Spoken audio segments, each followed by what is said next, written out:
Hello, everybody, and welcome to Tales of Tempora Horizons. Man, being honest with y'all, we had a bit of delays. So a few things before we get started up here. Yes, it's here. I have just updated the donation links, so that should be working now. You are not required to give me your money. But I just wanted that fixed for if you guys wanted to, if you feel so obliged. Took a drink of water. Okay, so we are going to be missing one player for this session. Hopefully they can join in sometime soon. But it should be fine today. We're just doing some introductions.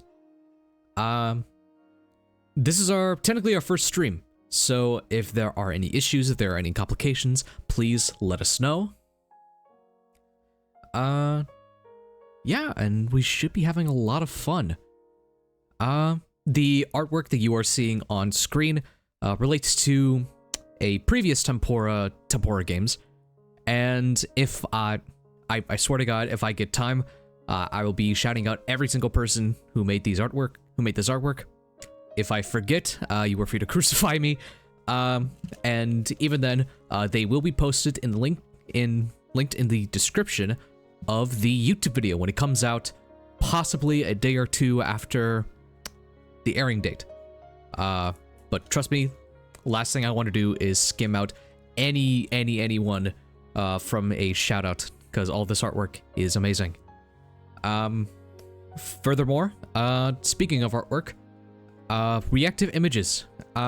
We were meant to have some reactive images for our party members, not just for me.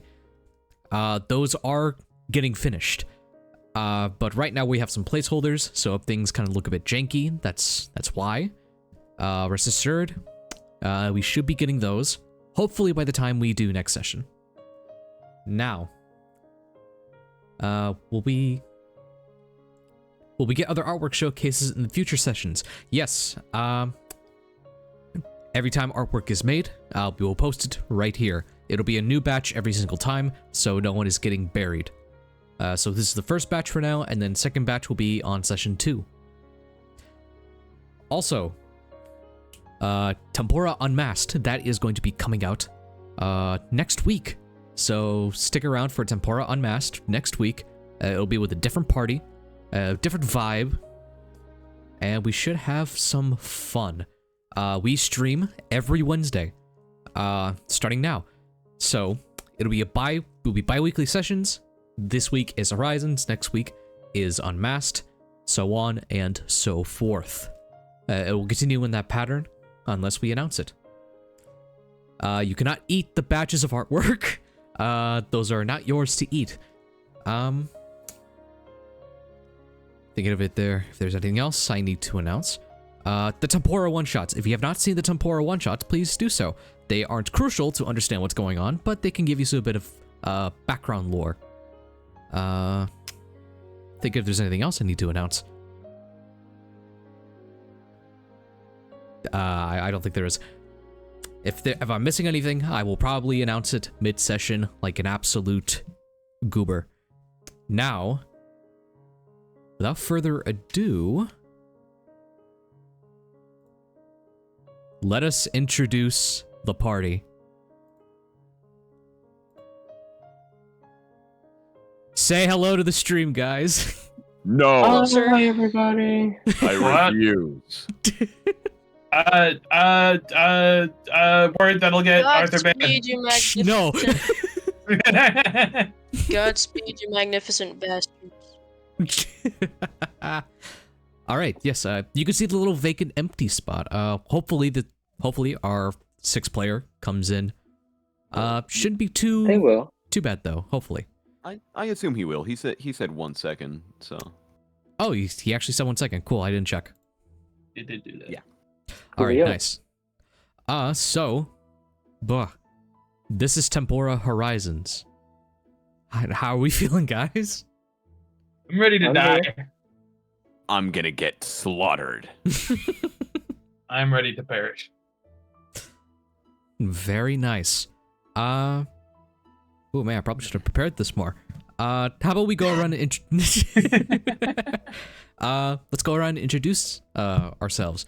Of course, I am Arthur. I'll be your DM, the creator of Tempora, its various campaign settings. And oh, there we go. Is there? Flammy is here. Hey, Arthur, Yes. you can now check your. Hold on, wait. Let me see if this is two images thingy. Okay. Oh, come on, brother! I can't do that. I forget. Can they see chat? Actually, let's Let me see if this could. Let me see if this I works. mean, I suppose Anyways, I could here's... share my screen, or you guys can go onto the live.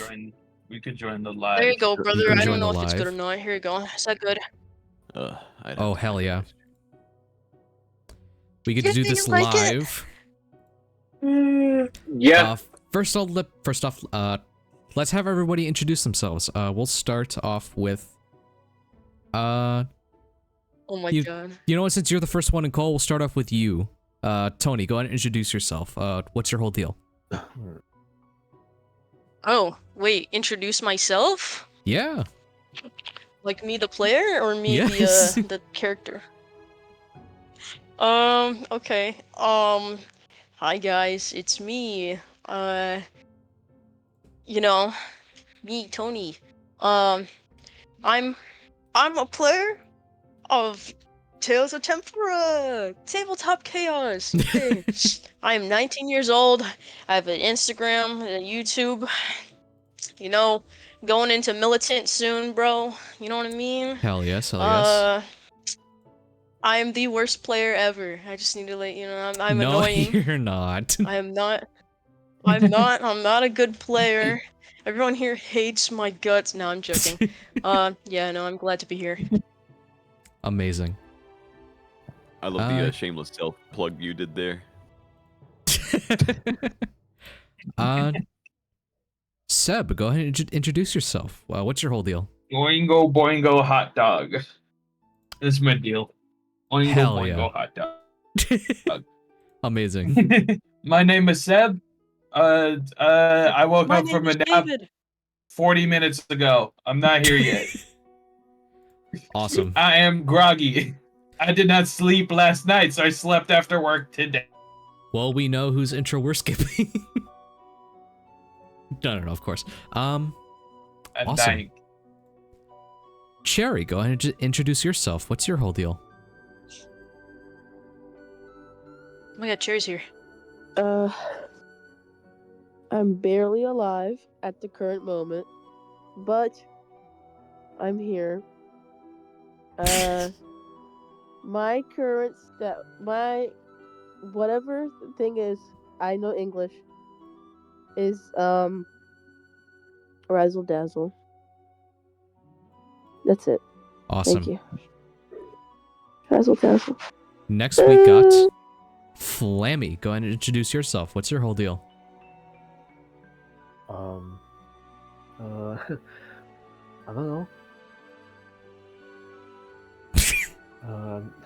I'm Flamey, I'm 19 years old. I'm very excited to play. We're playing Gulbrand. I think I'm an okay player. That's All it. right. Glad to Awesome. be here. And then finally, we have Julian. Go and introduce yourself. Hey everybody, it's me, Julian. I'll kill you. Yeah, I'm excited to start stuff. You know, very fun times are about to be had. I believe so, at least. All right. Yeah, 19. Gonna be playing Sir. Silly, cool little guy, and we're gonna see what happens with him.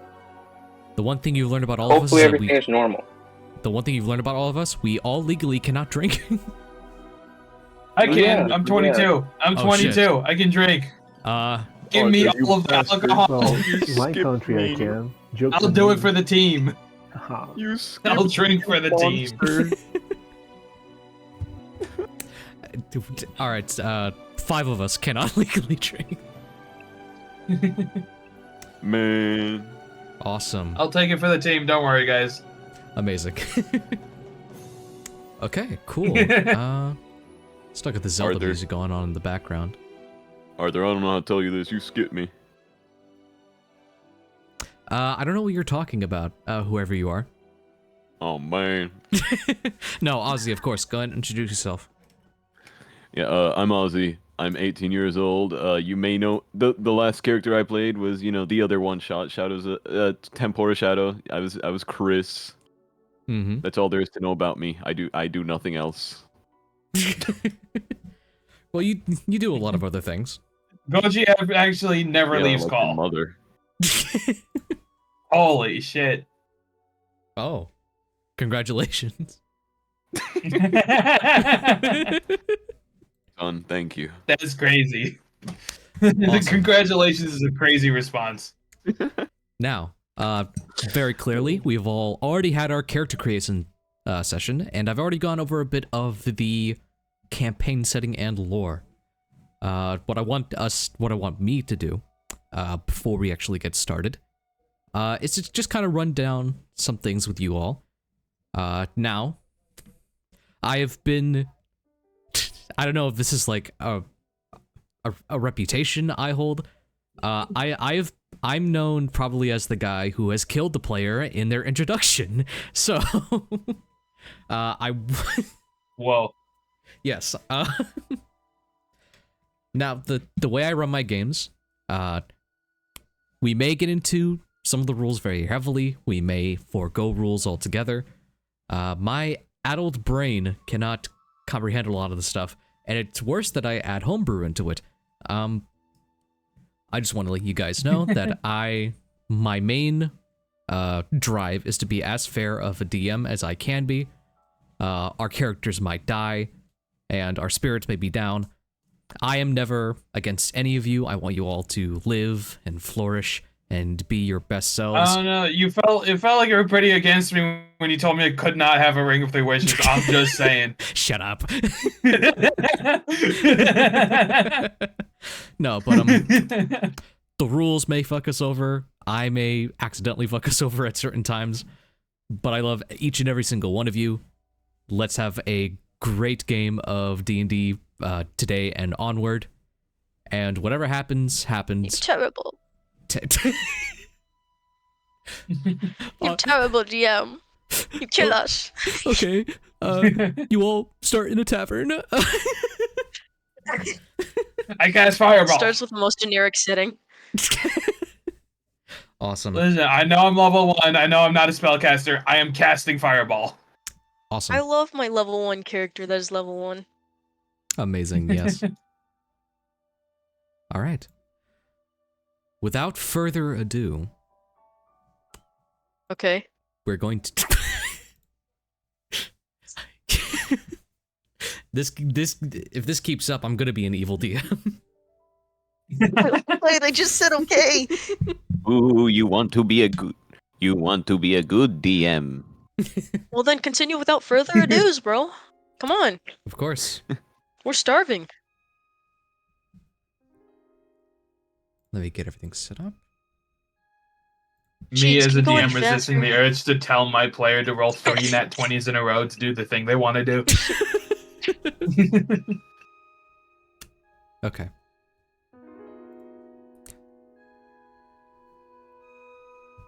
The world of Tempora Oh began my god, I'm as so stupid. Shut up, Tony. It wouldn't be a Tempora session if I just did not have myself be interrupted in the intro. The world of Tempora. I'm sorry, I was just looking at this image. I'm sorry. Bro, unmuted to I do think that. I did that to myself. I watched Tony mute after the first time and then unmute as soon as you started talking. Tony, Alex is begging you to shut up. Actually, wait, before we can begin, I'm gonna move myself down here just a tiny bit.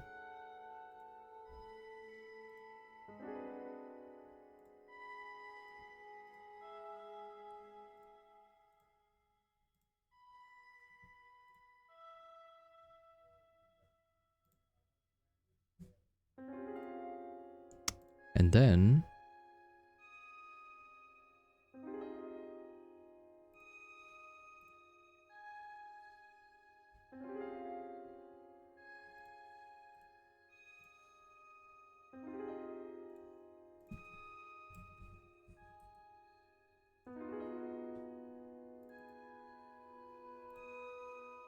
bring this into frame. There we go. Is that God? It is, and he's coming for you all.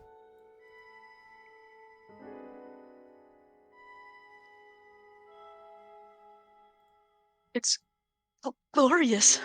It's glorious. I can't even fathom it. Who made that abomination? Ugh, get that out of my sight. Whoa. We are now in Tempora Horizons. Officially, Boingo, this is now where we boingo, start. hot Tempora began like all other planets in the astral, as a magnificent globe. But as the years went by, forces outside of our known conception, the primordials, the beings of elemental energy, continued onward, engaging in petty wars. This caused the simple globe to become erratic, to become fueled with energy so fast and so vast that it just could not handle it. And from there, the Great Awakening happened. The moment that Tempora shattered like a globe of pure glass, beings beyond our comprehension came forth. The Celestials. They engaged in their war with the Primordials, sealed them away, betrayed some of their own before being defeated. Who now protects the fragmented pieces of this world is the Golden Shield, fighting against the Silver Sword and keeping a watchful eye over the Bronze Mantle. All the while, the primordial threat lingers in their home domain of Perio. And soon this would come to pass as civilizations began to rise, as kingdoms vast and far of these floating continents began to flourish, traversing the floating bodies of water, the Umberly waves. The primordials rose again. One such primordial rose. Kelemvor, the primordial of lightning, thunder, and storms. It ravaged the lands, sending everything into a chaotic state. Tornadoes, hurricanes, thunderstorms, wildfires. It was a true apocalypse. Though many did survive and fled into the central city. And now 100 years later, we start our story not in the quaint trading hub connecting every single kingdom. We now come to a vast metropolis, the city of Historia. Historia at one point in time may have been heralded as this beacon of hope within the Raffle storms, shielding everybody and everything from its chaotic wrath. Though as the years went by, and as the people began to grow restless, you can imagine a boiling pot of water being filled with every single ingredient known to man. It becomes unstable, becomes wild. Fast forward to our current period in time, and we now look upon a city not in ruin, but in economic disarray. The The lower cities failed to provide jobs for everybody, leaving many homeless and destitute, or forming gangs. The center city, while being a bridge to the upper and the lower, can't seem to wipe off the smudge that both seem to stain it with. And the upper city is only known for housing the rich, the powerful, and the corrupt. Though, despite this bleak description, you would be surprised that hope still finds its way down every corner. One such place of hope would actually be in the central city itself. We come across a plaza. The Sunrise Plaza. In the center, a beautiful fountain, flowing with water. A rare sight to see. There are no rivers or ponds, but there is a fountain here. And on it, a beautiful woman dressed in robes, a blindfolded eye, a halo over her head, bowing. An angel of Amanator, the god of true light and life. And surrounding it are various shops. You see a couple of restaurants. You see a blacksmith taking away to some swords and armor. You see a potions shop with a sign still swaying in the winds. And apart from that, you see people just walking around, doing their day-to-day. It almost makes you forget what lies beneath the surface of this city. Though, as I said, hope finds its way around every single corner. We are going to get into some character moments, and I'm going to be doing our first roll, which is the roll of a d6. Oh boy. Boingo boingo hot dog. How exhilarating.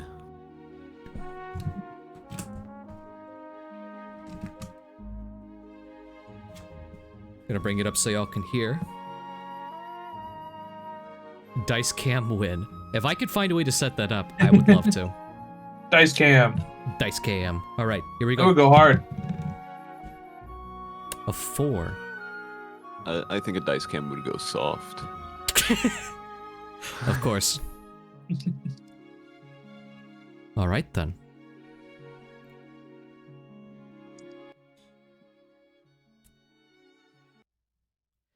We find ourselves in the past, some odd years back. We are traversing a forest of crisp autumn leaves. If you will have me hold for one moment, I want to get some good music for this. Yeah, Arthur, get some good music for this, God. Music. I will not hold.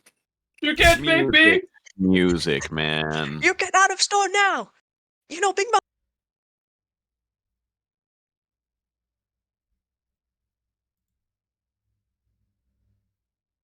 What is Mr. Washi doing in the freaking D&D campaign here?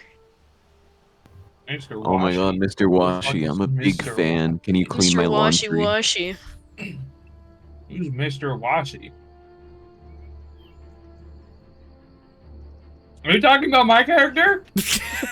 Yeah, You're sure, he's not. Mr. Washi Washi. I'd be pretty concerned if your character was Washi.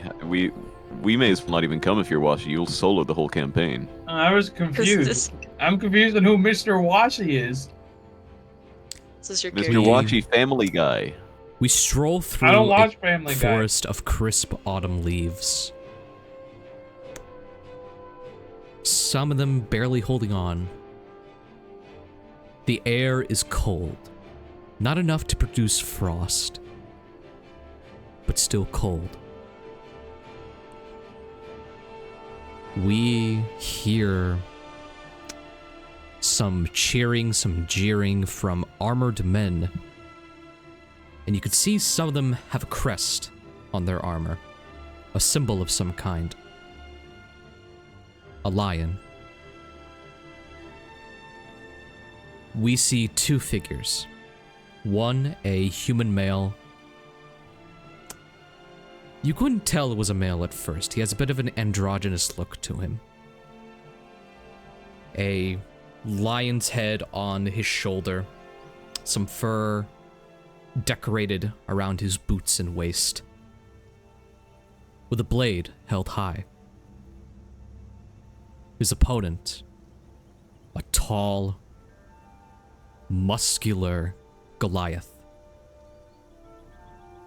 With a lion's head not on his shoulder, but over his entire head, as a mantle is produced.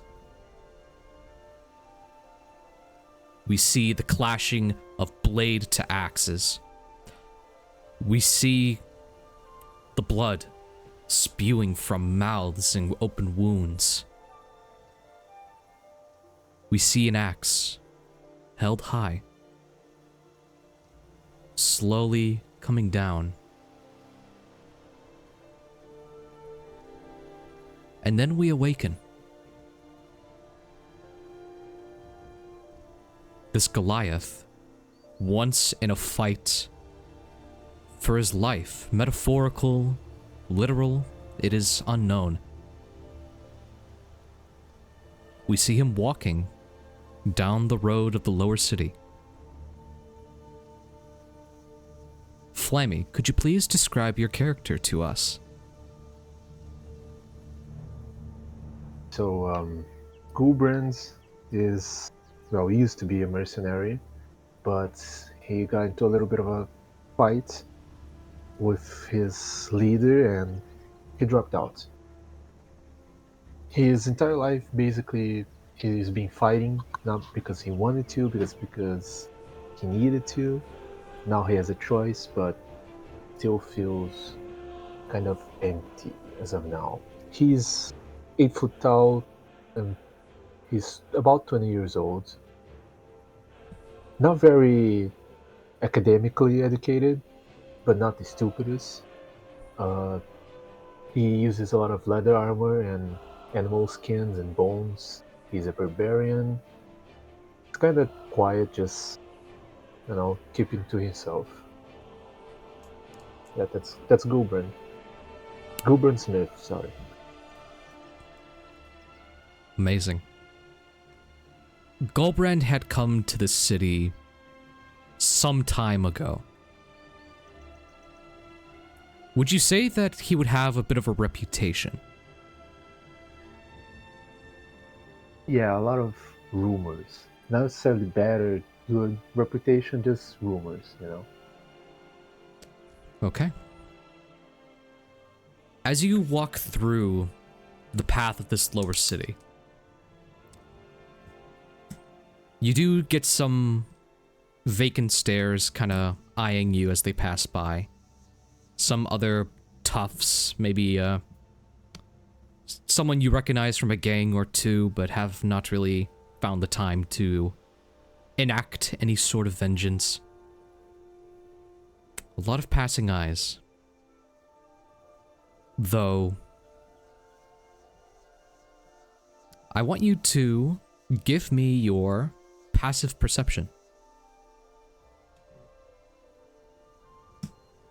Okay, 1 second, my Beyond is loading.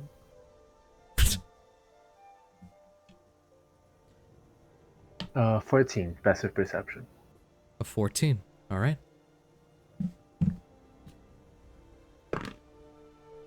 Alright. You notice as you walk down, not a lot of people catch your eye. It's nothing you haven't seen before. However, there is one individual that looks like he's trying too hard to fit in. You notice he's been following you for a good while. He has a big, blanketed coat covering the top half of his face and a majority of his clothing. You can only make out the lower half. Seems to be a bit of a younger male. And you notice the entire time you've been walking, he has not left your trail.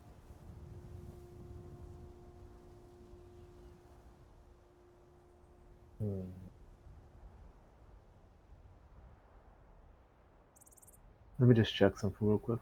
Of course.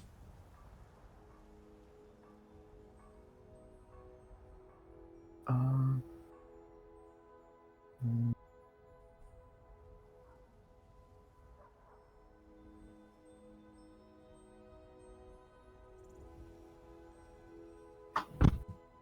So I'm not seeing my inventory right now, probably because I removed it, but I have javelins. I'm gonna just pick one of my javelins and throw it at like close to their feet. Ooh. Just stare at them. Okay. Before you do that, I want you to give me an intimidation check.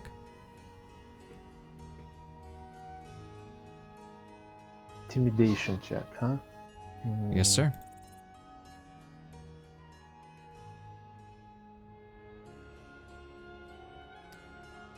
Fine.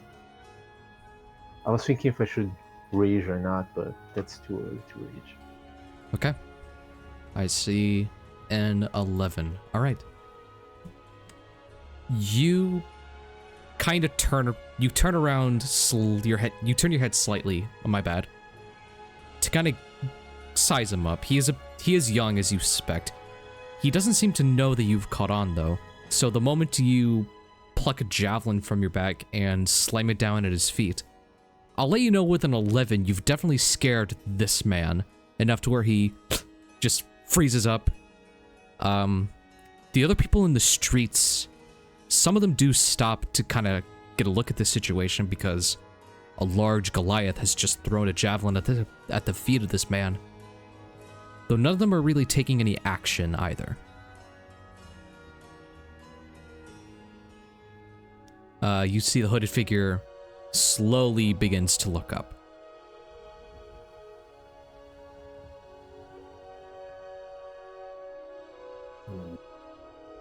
Who are you?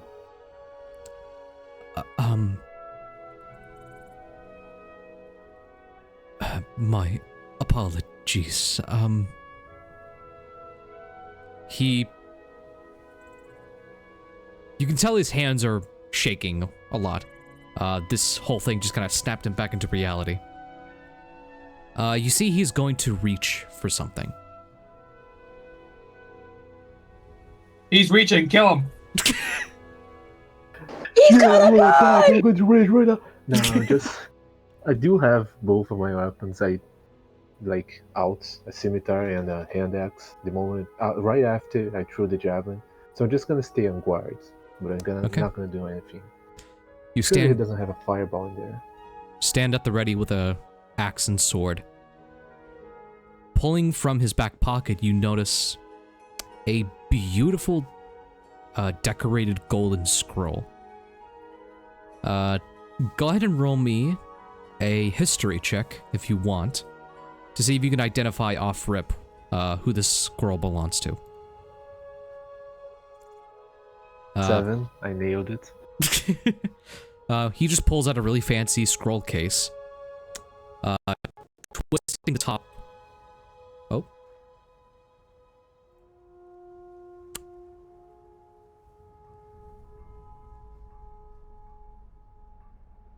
Just give me 1 second.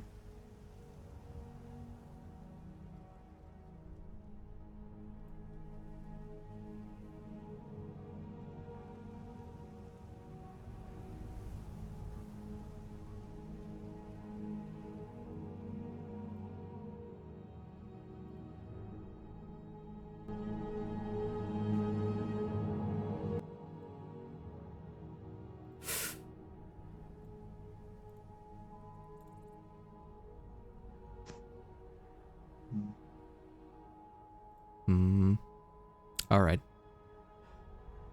My bad, audio just seemed to look funky for a minute.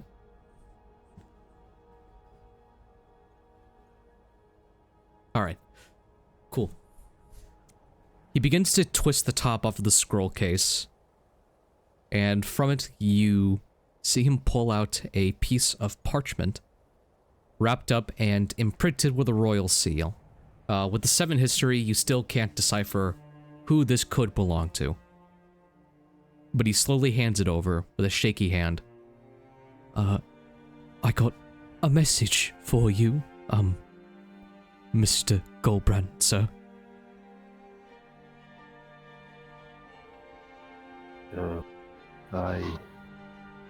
He kind of looks down. I don't know how to read. Oh, would you just want me to read it for you then? Yeah. Of course. He begins to unfurl the scroll. A lot of the people on the sides, some of them have still kind of stayed put, a lot of them have kind of walked off at this point. But he does still unfurl the scroll with a shaky hand. Let me pull out this letter business. After he opens, I just kind of like start my javelin and put my weapons back, like it's chill now. Okay. Begin to put away all of your necessary gear. Okay. He begins to read out a letter. To Gulbrand the Great.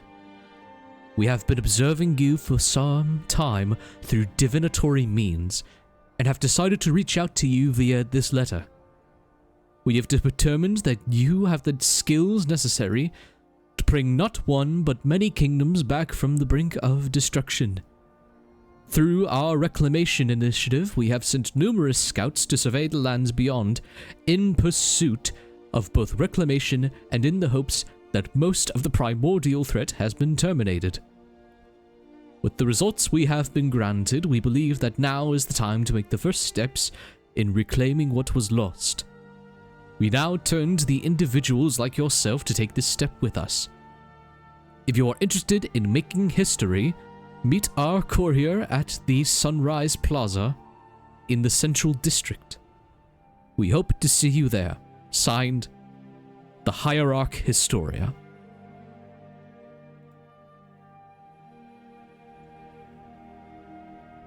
And then it kind of ends right there. He rolls back up the scroll.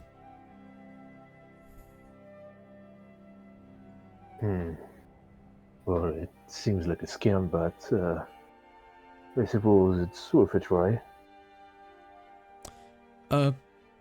Wonderful. May I get to leaving now, Mr. Gulbrand, sir? Well, I don't know. I'm new here, so I was expecting you to bring me there, but if you think that's too much... I mean, I could... Would you like a guide? Yes. Very well. He does hand the letter over to you. You're going to want this for a proof of identification. Thanks. Okay. You take the letter into your hand, and this courier has just now offered his services to try and lead you to the central city. As you do so, go ahead and give me a basic perception check. Yay.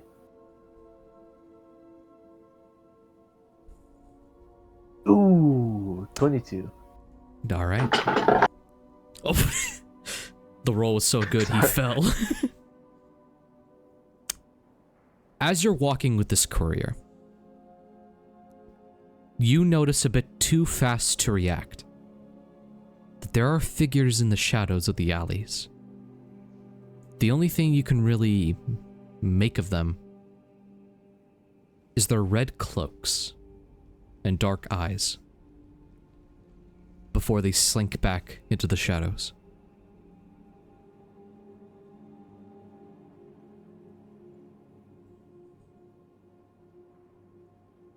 Well, I'm not gonna mention anything to the courier, but I'm gonna give notes. Okay. courier begins to take you to Sunrise Plaza, where we will meet another character. So let me go ahead and give a roll.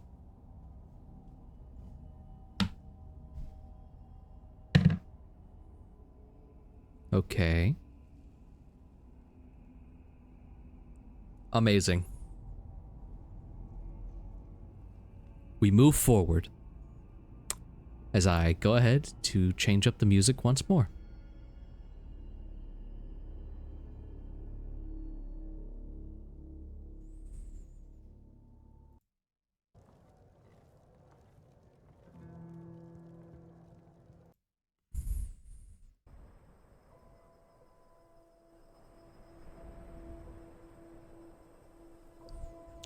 We move on from deep in the lower city to the central district. We come across a nice town. No other word to describe it. It's a nice town, full of suburban homes, of wonderful families. The economic struggles might still be there, but from the outside, you could never tell. And within this town, there's a stable, a simple stable, no real defining features from it. And in those stables are horses. Nothing too special about those horses. They're just normal horses. We see farmers tending to the hay bales, picking out clean from dirty. And we see many people inside even. Brushes taking away to beautiful, illustrious manes of these elegant stallions. And then we see a simple horse. Not too special, not too bright.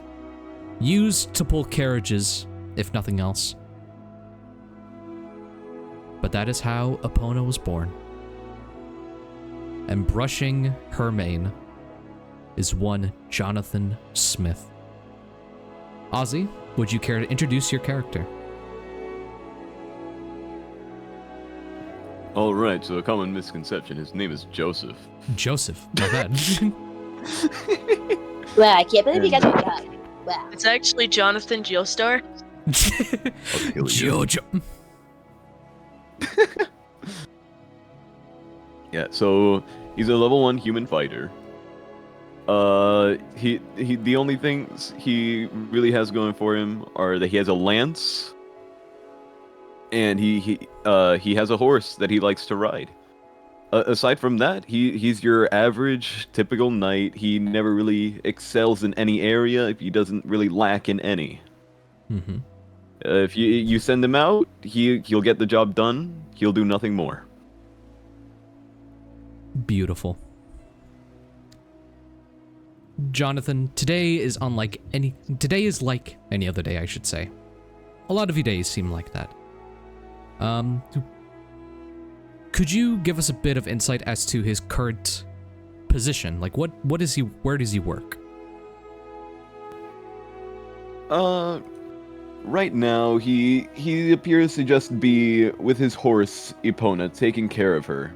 He just finished a shift patrolling the nearby town, making sure, no laws were being broken. Fairly normal day for him. Yes, so after a hard day's work, he's giving his horse carrots. You do hold the position of a guardsman. Guardsmen are like the police. They patrol the areas, make sure no funny business is about. Though in the central city, and specifically in this part of town, you don't get that many outrageous calls.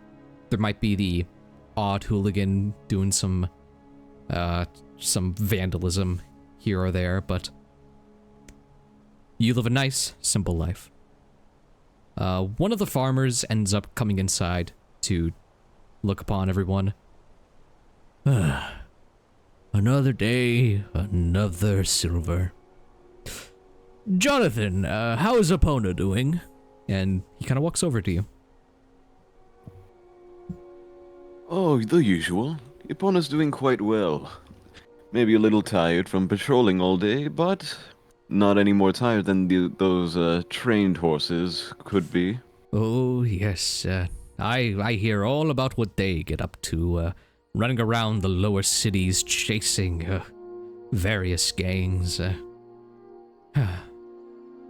You know, I will never miss this life. It's quite, how you put it. Boring. He kind of gives you a bit of a sad look. I was going for simple. You don't truly find your position boring, do you, Joseph? Well, I just believe I could be doing more. Though I suppose if I haven't proven that, that's on me. Oh, now, Joseph. There are many, many, many knights willing to prove themselves for glory. But there aren't much that can just sit down and take the simple life, you know, just go around and tell kids not to tip over the trash can. We don't get that many. Do you hear what I'm saying? Perhaps the reason is because they seek greater glory. Is that really so bad to seek out? Well, in a vacuum, I suppose, but how many of those heroic knights do you hear coming back home? I suppose you have a point there. If I were to be a famous knight, I'd probably die on my way back. It's always the hypotheticals we have to think about. He kind of looks off in the distance.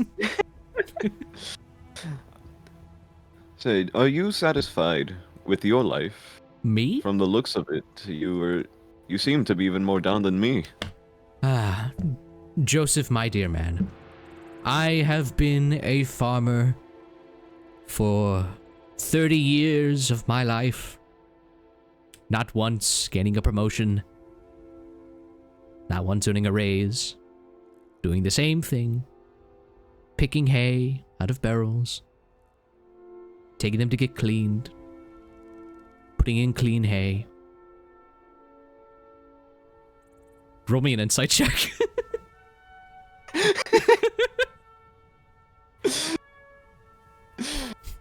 Oh, I have a -2 on that. Let's go. I got a 9. Like a lot of other people in the town, and kind of like yourself, he's pretty plain-faced. Oddly, it's hard to read him, so... But he does, like, stop for a minute, just like... And my life could never be any more happier. Well, you say you were a farmer for 30 years. Oh, Did yes. no opportunities arise to do something greater? Well, it's not like an opportunity. It just comes, just flying at your head. You see from the open barn door a golden scroll. Just a case. It is beautiful, like, in all its lustrous details. It gets flown through the barn door, and it hits him in the back of the head, and he gets knocked out. He just collapses. And the scroll case collapses on the floor.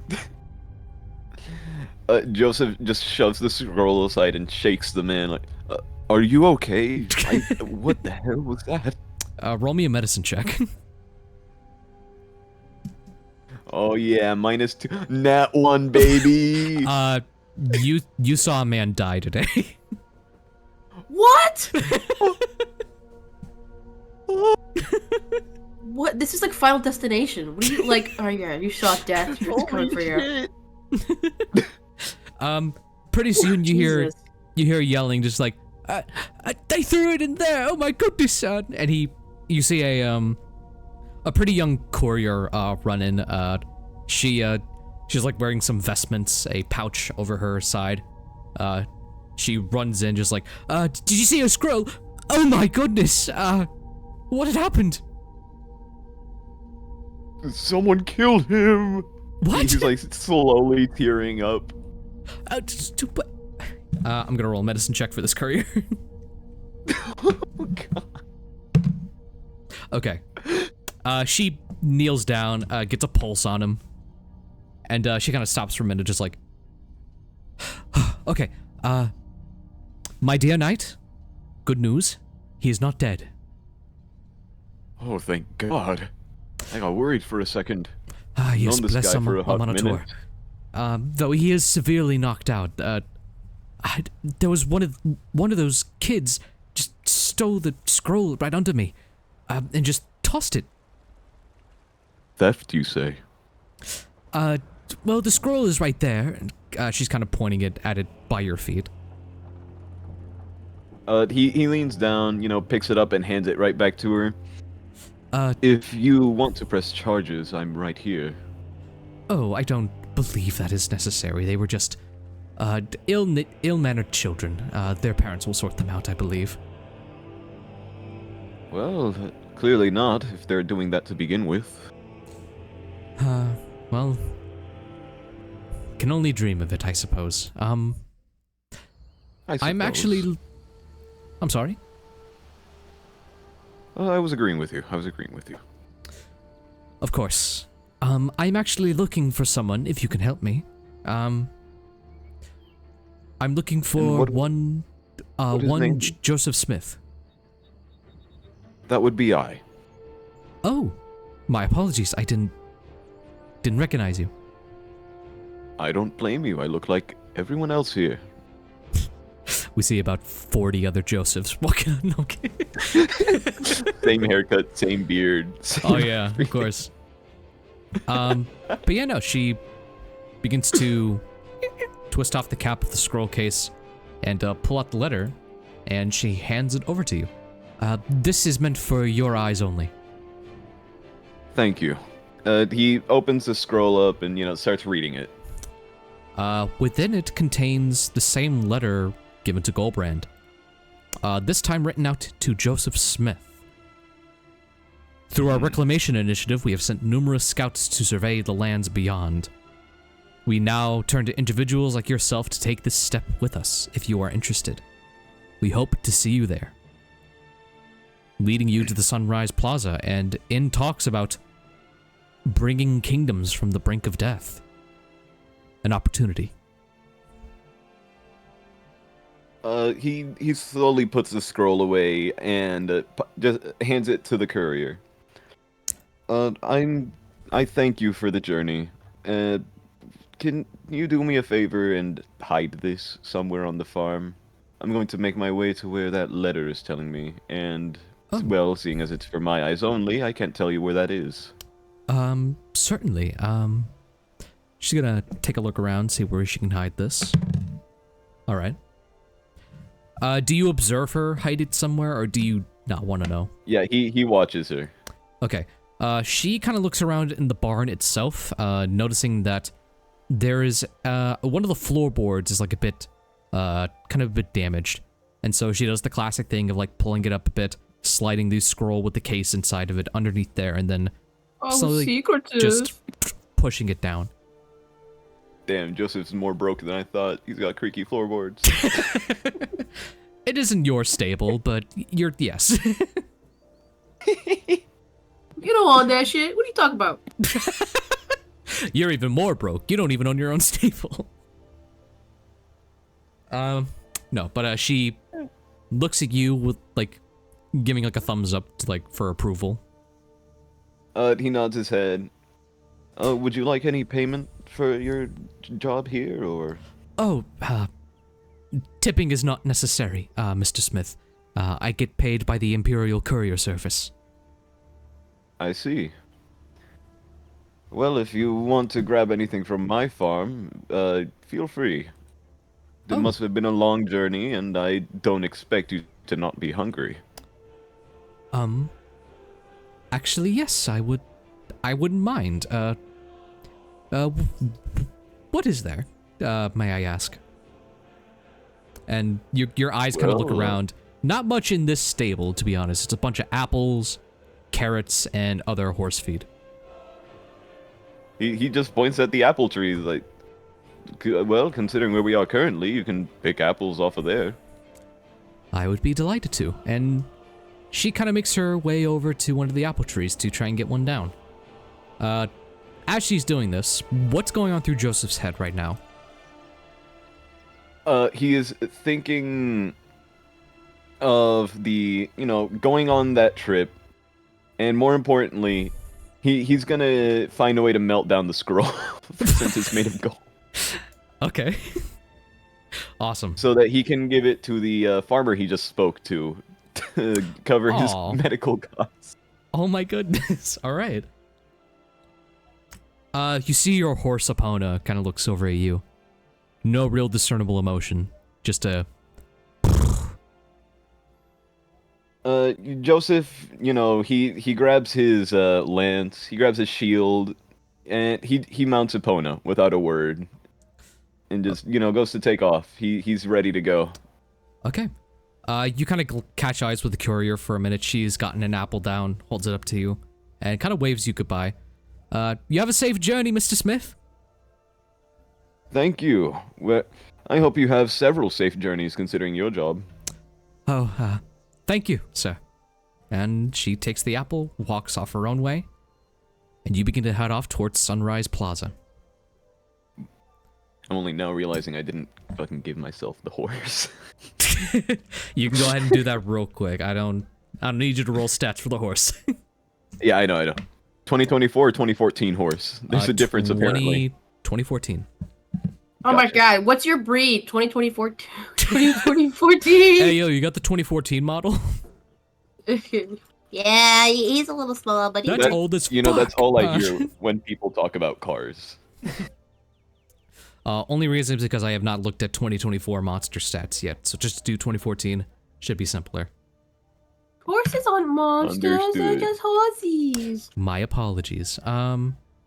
Fish are friends, not food. Fish are course. friends, not food. Okay.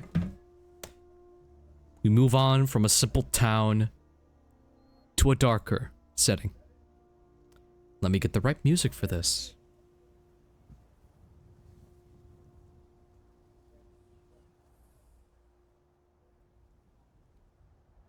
Doing a check-in. How's everyone feeling? Great! I'm feeling great. I'm so I think happy I'm good. when we got like I such think a I'm long great. intro. Feeling so good. I'm liking where this is going. I'm so happy the horse got a huge intro. Oh yeah. Peter, the horse is here. And it's got Your an entirely intro was- 20 long Your minute intro intro. was about the horse, and then Arthur was like, and also this is the guy brushing the horse. Look at this You have to fantabulous understand horse. when Ozzy hands me the character description, basic human fighter. He really is down to his backstory. He was a guy, and he got a job. It's true. That is the entirety of what he is, isn't it? Yes. A guy with a job. The campaign is his backstory. We move on to a darker environment. We hear rolling thunder. We see various men astride griffins and hovering carriages. One of many scouting parties sent to the lands way before our story began.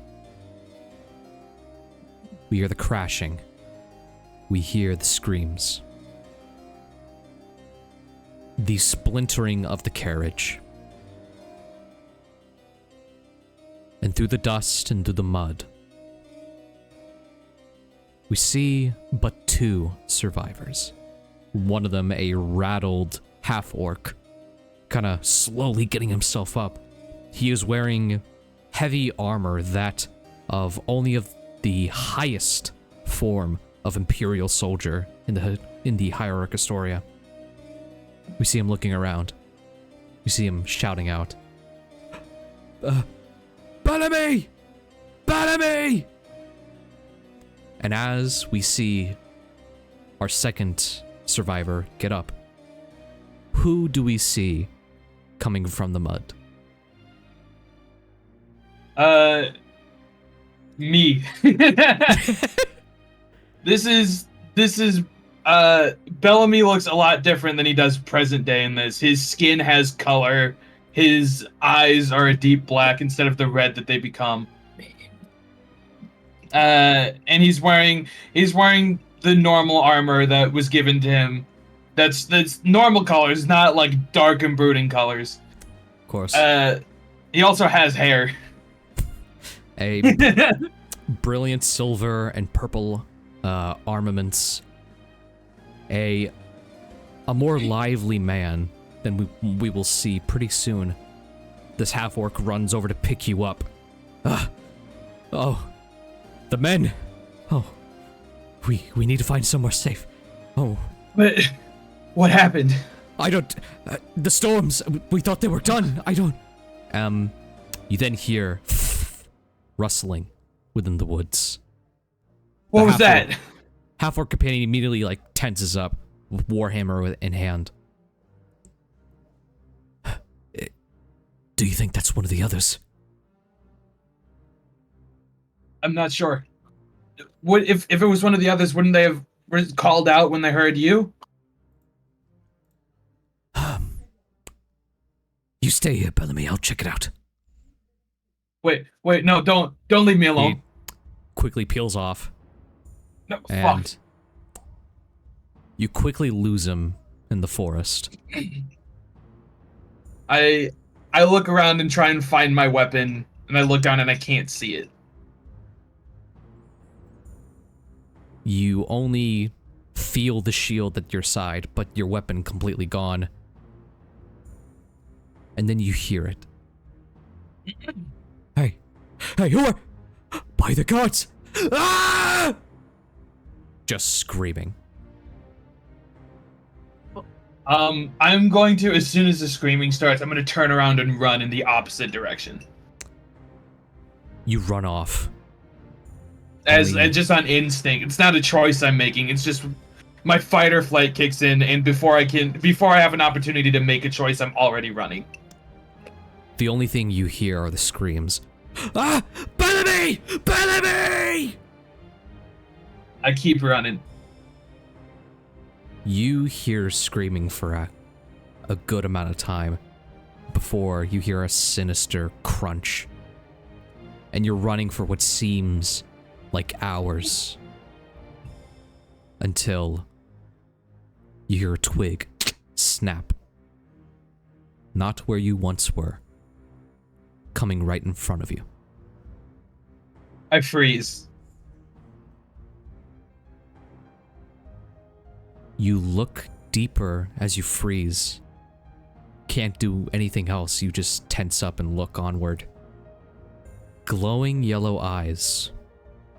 A wolf, you think at first. What is Bellamy's immediate reaction?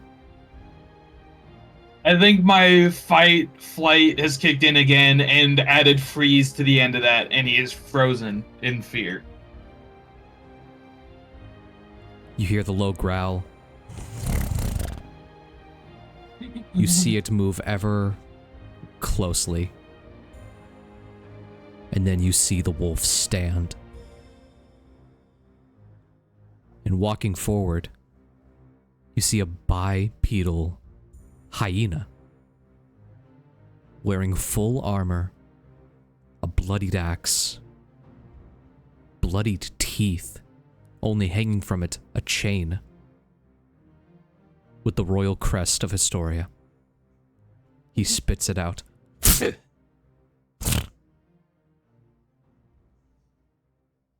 Scared, little one. Yep.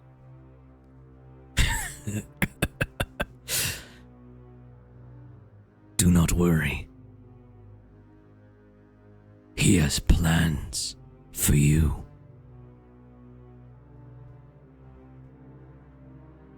And as he raises up the axe and chucks it forward, you catch your breath and wake up in your bed. Bellamy, now present day, his appearance has changed a lot.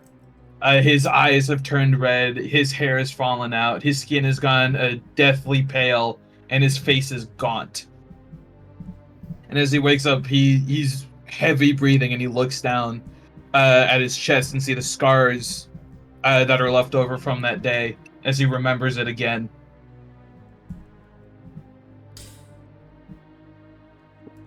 You find yourself back again in the Imperial Barracks. It is a miracle you survived, they said. That same dream has been playing for days, I think, at this point. And as you examine the scars, as you look at the mirror yet again to your pale face, you hear the slipping of paper underneath your door. It has the Imperial crest of Historia. And then you see a second one slip in, not encased in an envelope, but it's still a letter written to Bellamy. I will go over and pick them both up, and I'll read the letter that says to Bellamy first.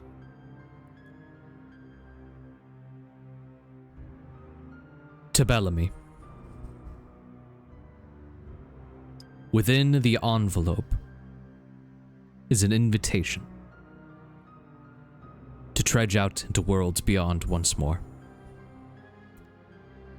We still know not of what you faced in those forests. Real quick, how much of your situation have you told to, like, any officials? All they know is that my entire team is dead and I'm the only survivor. That's all I told them. If they ever try and ask me to say more, I become despondent. It continues by saying, we know you were sparse with details, and I would rather not pressure you into reliving such a tragic moment. The Hierarch has called upon you and many others for one final reconnaissance mission. This is meant to be the last, the first step towards reclamation. If you are a smart man, Bellamy, I recommend you not take this offer, to run as far as you can the moment you set ground. I know not what drives you, what lures you to the islands beyond. I can only hope that you make the right decision. And at the bottom is signed Captain Eller. Captain Eller is your captain. Or he's your new captain ever since your old one died that day. Okay. He knows not of your position, but he knows you were haunted by it. Probably one of his many attempts to persuade you not to venture outward again.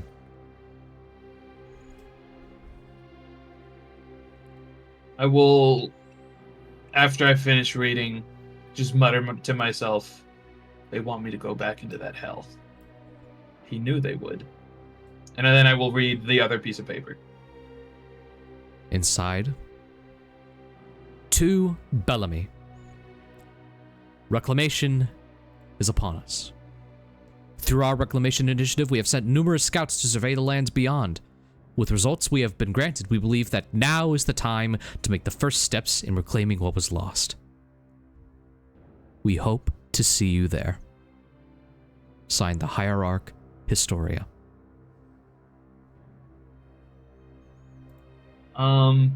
The first letter I got, I will rip the part from the captain that says you should run when you get there. I will rip that part specifically off the letter, crumple it up, and throw it away. Okay. Then I will dress and then go to the place. You set off to Sunrise Plaza. Making a few notes.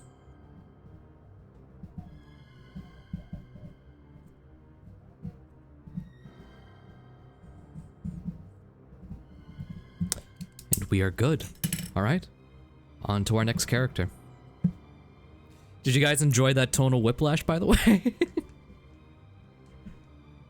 I was literally cupping my mouth the entire time. I was like, okay, damn. It just went above and beyond. It was funny. Wow. Hey guys, that was so fun. I love horsies. Hey everyone on the stream. I need your honest opinion. Rate my snack. I mixed mayonnaise with tuna and I'm Man, nobody cares about you goddamn snack. Big back. my snack's great. Don't y'all love tuna? No. Actually, no, tuna suck. I love tuna. We'll go in a very specific order for these next few. So. Oh, okay. La la la la la. We press on. Everybody shut up.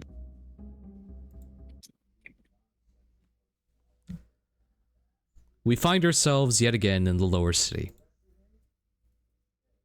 But we find ourselves slowly beginning to break free of the lower city. At the checkpoint, as there always is between the districts, we see 2 guardsmen checking for people coming in and coming out. Checking credentials, checking any sign of identification through letters, through documents. Standing within that line, we see... You wouldn't think... Sorry. We see an older man. Though even if he was young, you wouldn't be able to tell, because he has a prominent scarring of the face. We see him looking down at a letter. In one hand, this letter, the other hand, a golden case. And we see this man reading out the final words, "We hope to see you there." And at the top, we read the name... I need to pull this up because we don't get your preferred name.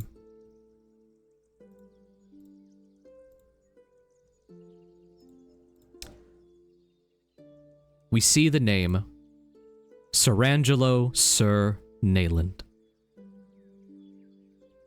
Julian, go ahead and describe your character. Hi, everybody. Sir is this, like you said, older looking guy. If he really is older, who knows? He's got that facial scarring. He has very long hair, long grayish brown hair. He's wearing a big old overcoat. He's got a bandana wrapped around his neck. Who knows? It might be cold. Is it cold? Pretty cold. Pretty cold. Mm-hmm. Leather boots, black pants. He's tripped up. And yeah, he's in line going toward the, you said Central City? Yes, in many of these districts there are checkpoints to make sure that no one who's supposed to get through gets through. It's a security measure. One by one, people start to get through. And then you come up staring at a halfling and a human. The halfling turns to you. Identification, please. He's got a fat cigar in his mouth. You need this? Any form of identification to confirm who you are.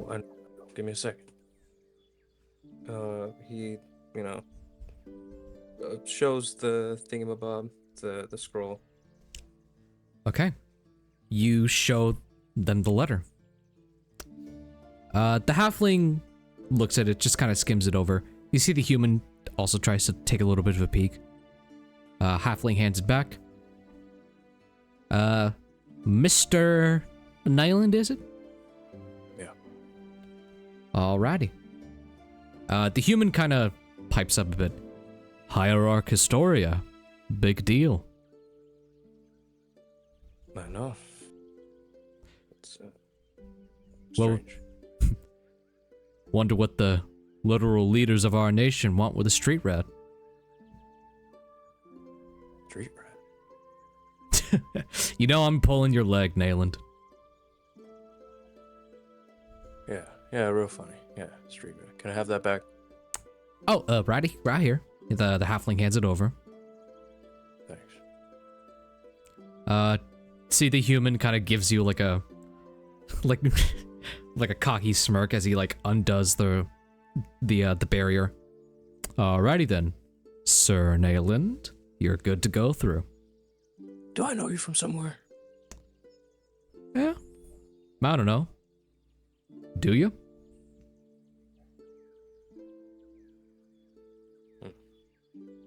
The halfling's kind of staring with like eyes back and forth. Mm-hmm. He just plops the cigar back into his mouth and walks through. History check. Can I perform that just in case this guy has any? You can roll me history or insight. Insight. Is my insight any good? Nah. Let's just do a history. A dirty 20. Well, damn. Well, you know that Sir's reputation has not been the cleanest. You do recognize the human from somewhere. Before he was guarding the outpost, you can kind of blankly remember him being one of the guards set to kind of watch over a store that you kind of, took a bit too much for you to carry. The guy probably chased you for like a good solid 20 minutes before he just completely lost you. Right. Very fun. Okay. List of ops begins. I can give you his name if you want. Ooh, yeah, sure. I like his name. Kevin Bree. How do I spell that now? So Kevin, spelt as normal, Kevin, and Bree, Bree. Kevin Bree. Alright. Alright. The list of ops begins. Alright, yep. He continues trotting down, or, walking down. Nice. Looking back at the checkpoint every once in a while, because he swears. He knows that fella. Mm-hmm. And yeah. Go ahead and roll me a perception check. He's a little glad that he's, getting out of there. But, what was that? Go ahead and roll me a perception check. 14. A 14, okay. I'll go ahead and roll something on my end. Oh, fuck. Alright, you guys session in. Ooh, Come on, guys, we're okay. done. A sniper. You don't notice anything. Great. And you make your way to Sunrise Plaza. Yeah. Okay. And You is die. there No. anything in there? The sniper pulls his trigger. What were you asking? My bad. Is there anything for him there? We will be coming to that pretty soon, actually. Okay. And then the sniper pulls its trigger. Sorry. That's all the damage that's being rolled. No, actually, it was a pack of R.I.P. Mentos. Oh. That's even worse. I was gonna make a breath mint like joke, but okay, sure. Yay! Yay, we did it. Breath mint. All right. Something. We come around to the Sunrise Plaza itself. Though I think we get there a bit before everyone does, because there's someone we want to check up on. The swinging sign of a alchemist's shop. A bit unheard of in some of these parts of town, but alchemists and apothecaries are quite valuable, and a store right here in the Sunrise Plaza brings in a good amount of business. We do see a couple of figures walking inside, perusing the amount of elixirs and tonics there might be up there. Some that say to improve your health, get rid of the crick in your back, or to improve your sight just a little bit. Behind the counter, we see that there is a Harangon, a bit covered up, ears kind of bent low, they're just manning the coin boxes as they, ring up people. They take the coin, give them the product, and looking around as sort of like, kind of like a sales floor manager type beat. We see walking around in a beautiful robe, kind of a seafoam green with shining decor. We see one high elf named Saffron. Cherry, go ahead and introduce your character. Oh, you flattered me. Oh, you guys are so nice to me. And we move on. What? Wait! I'm sorry. No, go ahead. Take Go me ahead. back. So, as lovingly put, Saffron actually is a changeling, but nobody knows that. Way to spoil it. No, I'm kidding. Oh, Jay Shucks. Maybe freaky was it enough? Nice. No, continue. But yeah, they're secretly actually a changeling, but nobody knows that. They're a high elf, and only a high elf at the current moment. They walk around with a bit of sass, like they own the place, because they literally do. What am I talking about? They have their kid, manning the store. I know, so creative. And they have, as well, a little piggy running around with them. Not running. Gotta keep some decorum. More like just walking. You can see there's, like, saffrons here and there, like, scent training. Like, okay, what does this smell like? Okay, what does this smell like? What does this smell like? Okay, don't eat it! Oh. Don't eat it. Okay. And so, and that's basically, they, I think, I don't know, they're just, if there's a customer that needs help, they're usually there to provide personal affliction, personal guidance, since usually there's people busy at the cashier and they're stocking. Saffron prefers to help customers personally, but at the moment, they're just currently training Worm the piggy. Of course. You're kind of close to the counter, training your little piglet. What is the piglet's name, by the way? Worm. Worm. You're training Worm to sniff out different herbs, possibly different poisons. Pigs are really good at tracking here, and, smelling the poison won't hurt it. You just gotta make sure to teach him not to eat it, because, The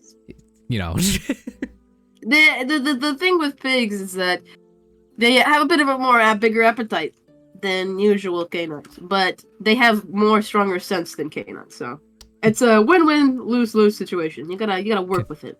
Kid is petting the pig as you're giving that explanation, just giving slow nods. Oh, I was talking to you? Sorry. I was talking to the air. Sorry about that. I forgot you exist. Sorry, I'm just kidding. Kid's ears kind of flop down. I'm just kidding. No, why are you doing this to my son? Horrible first introduction. This is horrible. God, just the CPS of the medieval times is gonna come here and take him away. Yeah, they break down the door. No, so pig. Like I said, there are a couple of people around. The one that you notice immediately without having to roll anything, there's like shorter individual.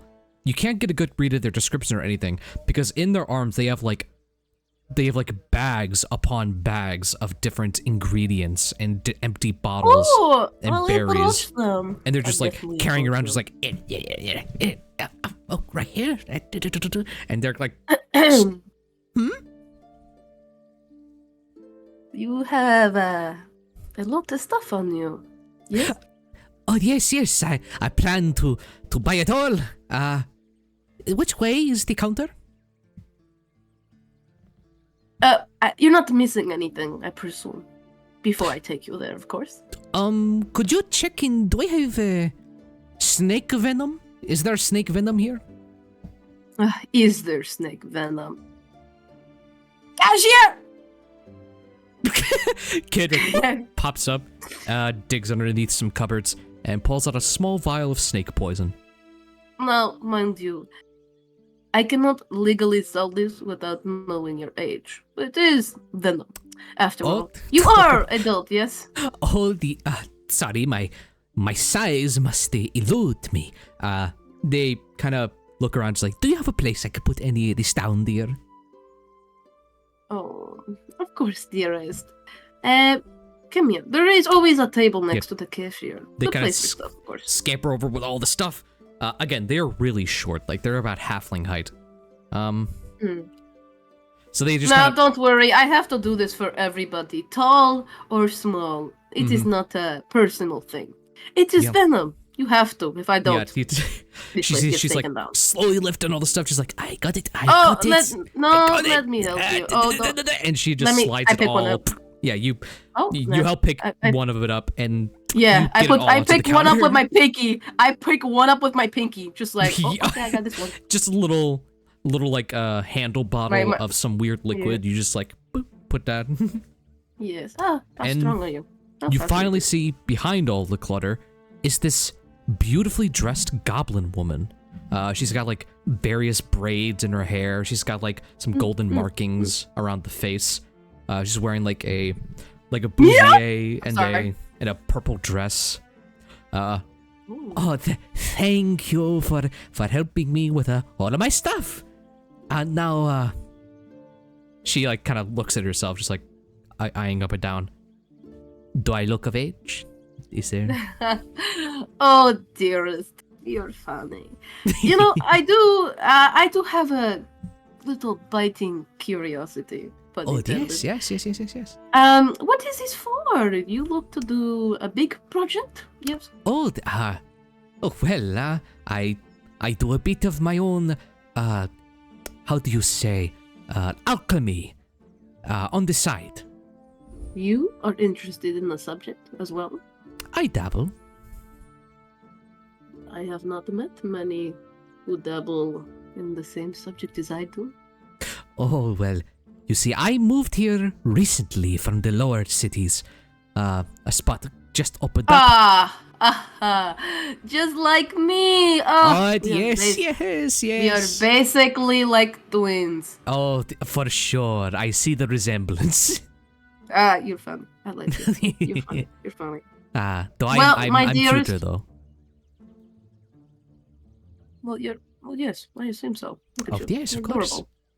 You're adorable. I am just more breathtaking. Mind, don't take it personal. Well.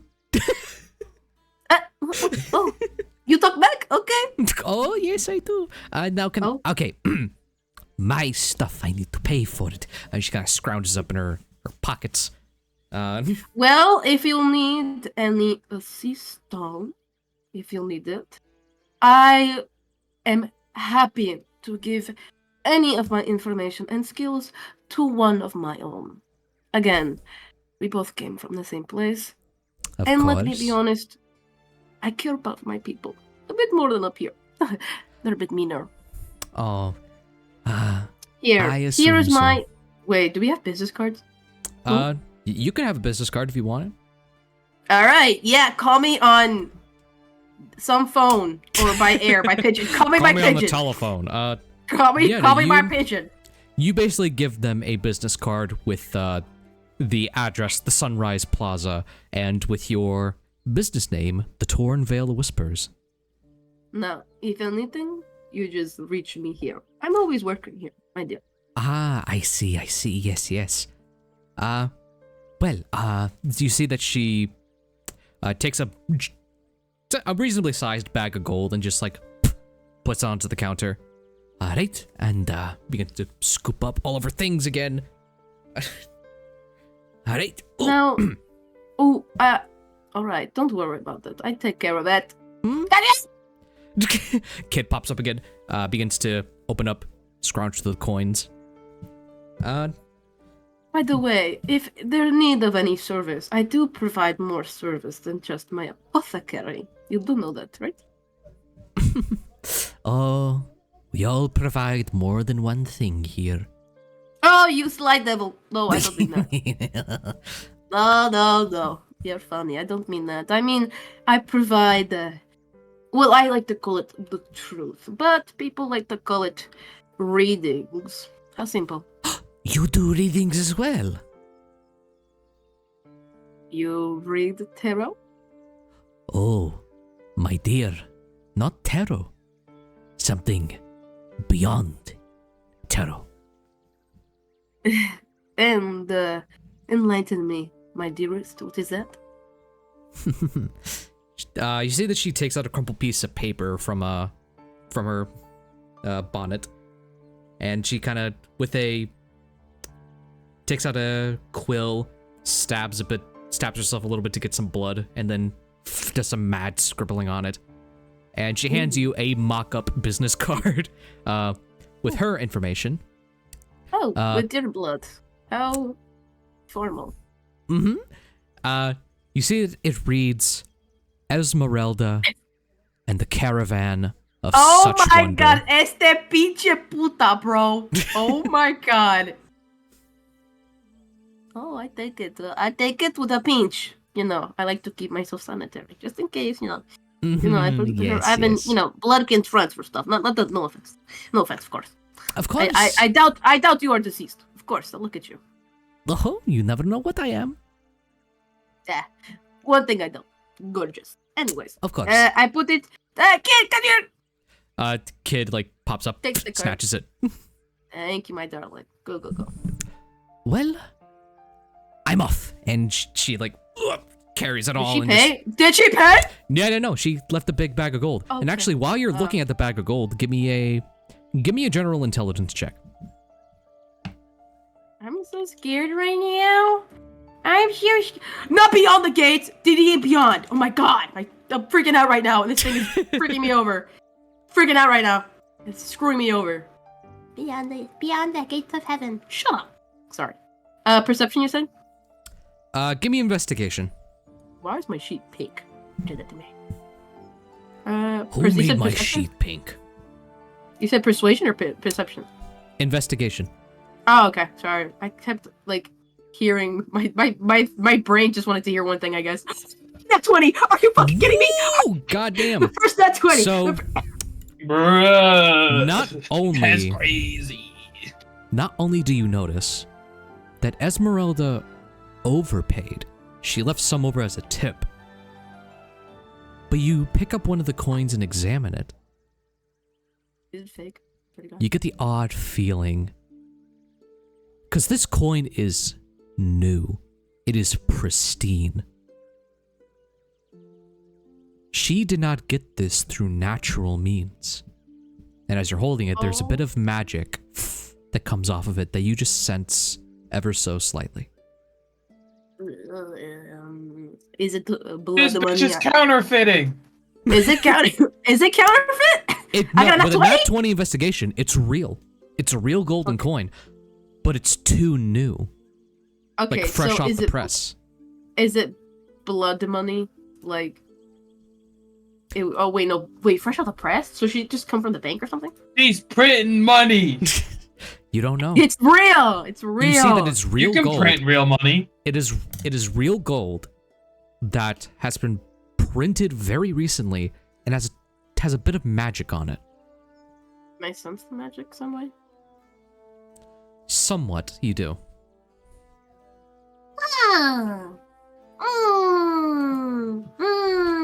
See, a kid instinctively gets one of the coins and bites on it. Oh. Well, we should watch it first. Jesus. They get another coin, bite on it. They get another coin, hungry, bite on it. They get another coin, they bite on it. They just start shoving coins in there. If you're hungry, I can give you something, child. You make me look like I don't feed you. Jesus. They spit out the coins. Well. Kid just nods. It is real, but it is suspiciously new. Oh, but I mean, they just could have gone. I don't know. I mean, if it's real, I don't care. If I can use it, I do not care. Right? The magic, though, is my concern. What do you think of it, kid? The Kid magic? is like examining one of the coins in their hand, and just they're kind of in awe on how shiny it is. Of course, children, when they deal with the shinies. we're going to peel away from this scene, actually. And we move on to our last person. Let me switch up some of the music here. Who made my sheet pink? God. Who made my sheet pink? Is that what even is that? Like, oh, it's Ranger. Somebody put Ranger. You know what? I'm keeping it Ranger. Oh my god, the Bard one is so ugly.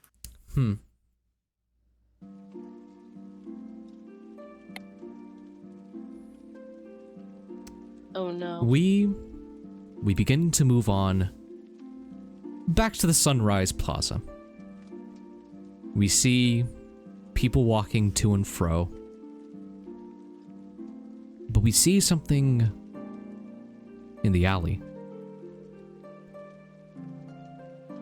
Through the vision of one Azamar, we see a world of bright colors, growing foliage, and oddities galore. But on the surface, what lies beyond the eyes is an Azamar, no doubt, but a strange one. They're animalistic in some places, and purely unnatural in others. And we can only hear, through Adavesta, the distant chantings and distant cheering of one name, Adavesta. Would you care to describe your character, Risa? Yes. Yes, sir. This is Adavesta. He's a Asimar monk. You don't know much about him, man. I don't even know much about him, bro. I'm scared. You made it! Anyways, I know he has. Well, he has brown fur, you know, from his hips to his head. Obviously, he's covered in brown fur. His legs, however, which bend backwards, are sort of just humanoid legs, like with regular leg hair. He's got the face of what would look like to be a mix of a fawn, lion, freaking bunny, cat, dog thing. He's got a horn on his head, sprouting from the middle of it. Longish blonde hair that is braided in 3 parts. Dude's adorned with little to no clothing. He's got like a chest guard collar or whatever. Traditional. And a loincloth. And bro doesn't wear shoes. And also, there's one prominent feature of his, which are, you know, obviously his wings, and also his arm that is pretty much covered in pyrite. It doesn't even look like it's covered in it, it looks like it's formed from it. Alright, that's it. Also, he has 6 nipples. Unnecessary detail. No shoes, no service, bro. Get out. We I had to. We see Adavesta just in an alleyway, kind of looking onward as the various races of the world. Humans, dwarves, elves, halflings, gnomes, a bit of fantastical in there, begin to walk around. And yet, Adavesta still feels abnormal. Now, a lot of strange things have happened in Adavesta's life. But something brought them here today. What kind of strange event do you think would have led Adavesta to wander into the Sunrise Plaza? It would have been a flash of things, obviously. He probably would have been in a bar at first, probably trying to stop a fight from happening. But then everybody turned on him and says, "We don't take kindly to freaks around these parts." And obviously he was in the lower districts. So when they beat him up, he kind of just woke up here. He kind of just woke up here in the alleyway. And his face is all bloodied. You're in the Rim, which is like considered the really bad spot. And you got into a bar fight, got knocked out, and for some reason we're dragged here. You begin to slowly wake up. As you notice, one of the people from that bar is just kind of like rummaging through a bag of your things. He's just like, Oh, come on, this freak's gotta have something good. Do my eyes deceive me? They, Or is they, this blinding light? they turn back around just like, oh, damn it, you're not dead? Death, merely a concept. But that doesn't stop me. The cosmic forces have brought me here for Oh a my quest god. I have not yet uncovered. Amador, What are save you me. doing looking through my things? Well, that ain't none of your Hey, business, sir, pal. don't Why don't- interrupt me. But wait, you asked what I What was did I say about interrupting me? Wait, you asked what I was Where doing. are your manners? I should I kick your did ass. ask what you were doing, but maybe you should wait your turn to speak. And then suddenly he goes to speak again, and then something wipes off from his face, and his mouth is gone. He's like,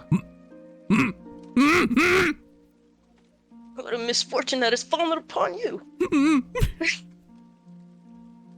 he like, Don't worry, friend. I can help you. And then he pulls out a Sharpie and puts a smiley face on the absence of his mouth.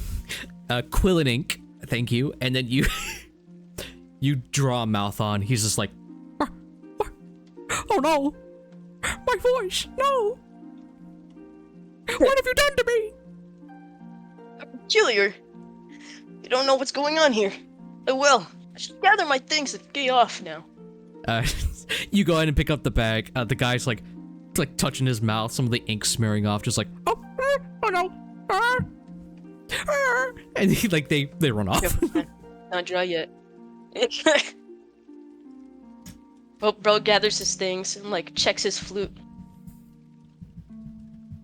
Yeah, you Who go ahead and the check fuck your is flute. this Looney Tunes Tom and Jerry shit going on here? Amnesty, not, at least you, Amnesty, has not been harmed in any way. I shall play your simple tunes, the notes that I do not play. Then he plays on his flute as he walks out of the alley. You walk out of the alley into the plaza. Yeah, Cool. just in a random direction. Roll me a D100. Oh my god, I'm gonna cry. Okay. D100 to see how many people fucking notice you at 100. I got a 92. Ooh, okay. Not a bad roll, I'm gonna be honest. So, you see that as you're playing your flute, just oblivious down the street, a courier, we cut over to a courier, they're like looking at some scroll case of fine gold.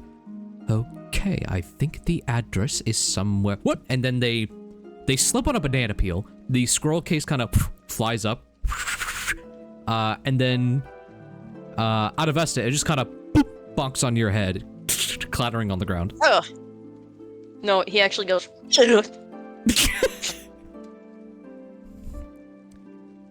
And a scroll case is just popped up onto the ground. What kind of non-sorcery is this? He picks it up, unscrolls it. You pick it up, undo the casing, and pull out the letter. You could have sworn there was a name on there, like any other name, and then it quickly gets erased, and then on like sloppy font puts Adavesta. He's holding the pen. Oh, where did that come from?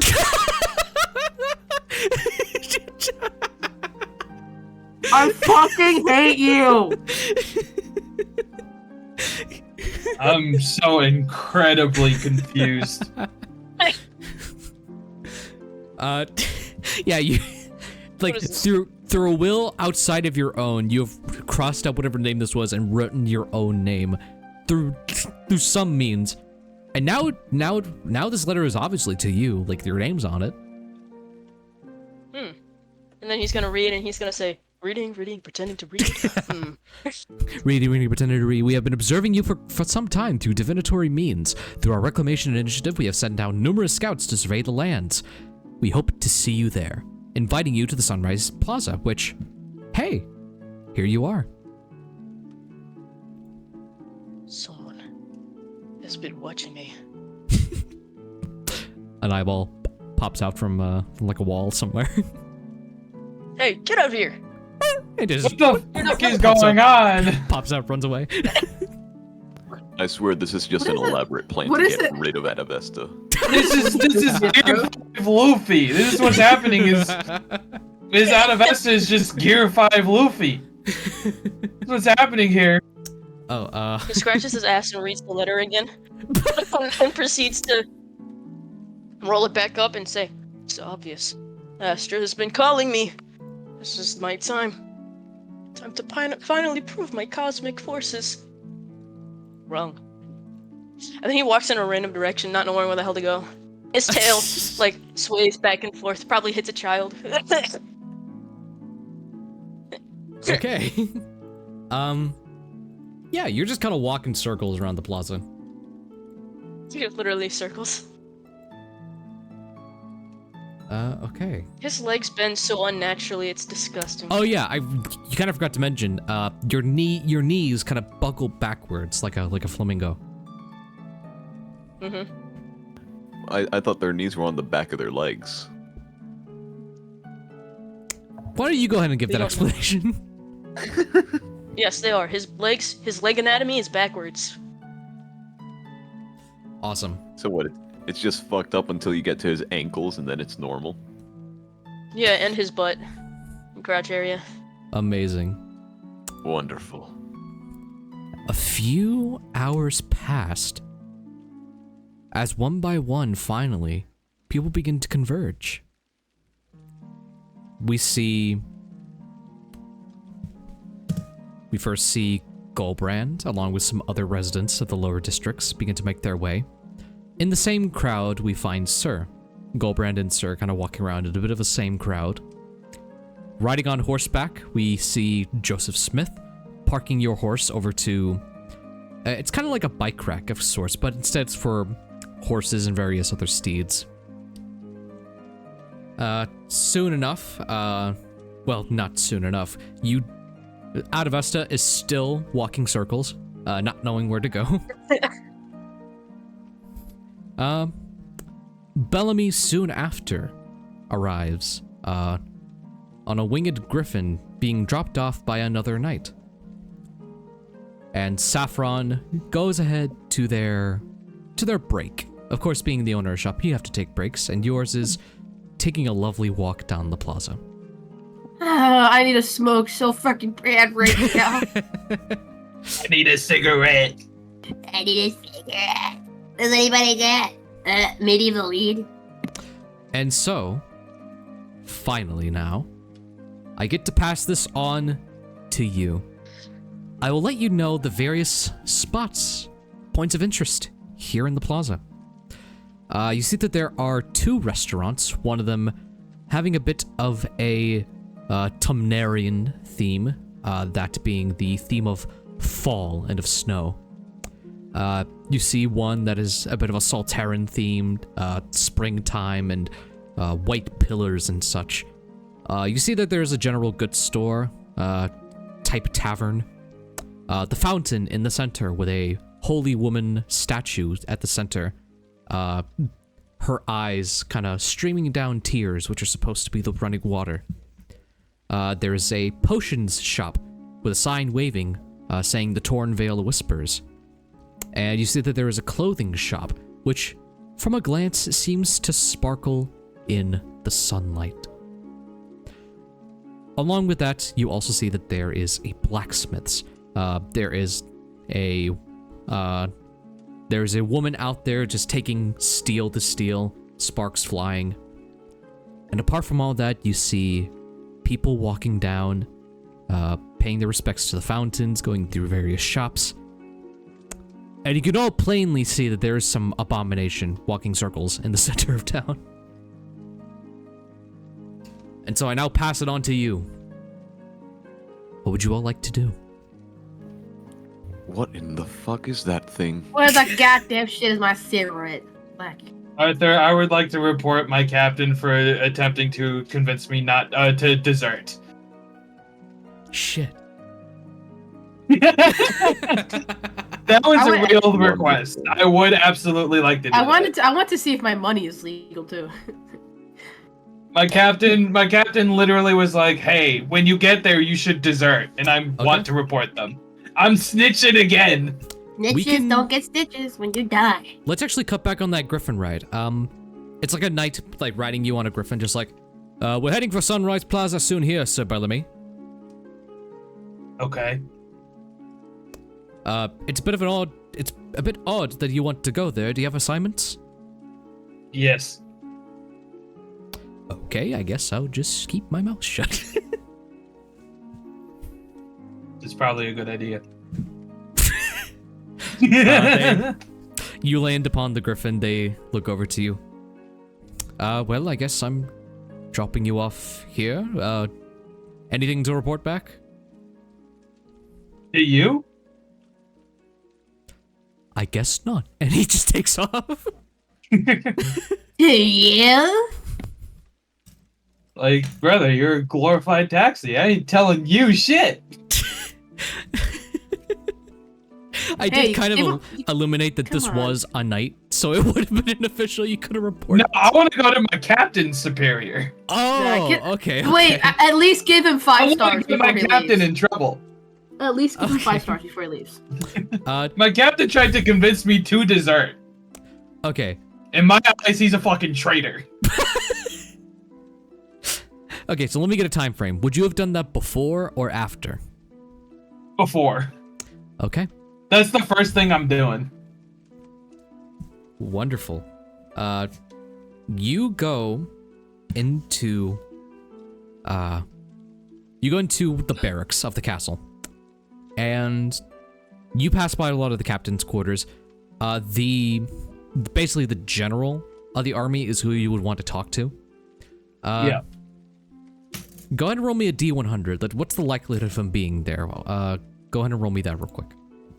I almost rolled a D20 on accident. Yeet. I rolled a 78. Okay. Yeah, okay. So, you walk up to the general's office. You just knock on the door. Silence for a couple of seconds, and then you hear, "Come in." I go in. You see a towering hawk-like Aarakocra doing some paperwork. He only has one wing. The other one had been cleaved off sometime in the Wrathful Storms. This guy's old, by the way, like really old. And Arthur, don't give me the opportunity to call another Birdman wingless. You're like, he's missing a wing. I gotta bully this guy, but he's my boss's boss, so I can't. But yeah, you see a really old hawk Aarakocra with one wing. He kind of looks up at you. He kind of has to adjust his glasses a bit, just like, Sir Bellamy. A bit odd to see you in my quarters. Is everything right? I would like to report a traitor. Oh, shit. I mean, come and sit down. I go and sit down. Close the door behind you also. I stand up, go and close the door, and then sit back down. Okay, now you sit down. Okay, we're good. Back at square one. And what do you relay to the general? My captain gave me a letter that basically was saying they were gonna send me back out, and he told me that when I got there to run, which I believe is dissent, is encouraging me to desert. That's a hefty claim. Do you have any proof? It's in my trash can in my room. You're gonna make me send a soldier to go search through your trash can? Yup. Roll a persuasion check.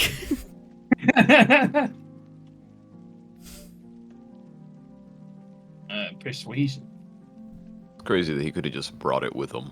7. He's like, I'll tell you what, Bellamy. You come back with the proof in hand. I will happily send someone to search and gather Captain Elor, and we can get the answers from him. Okay.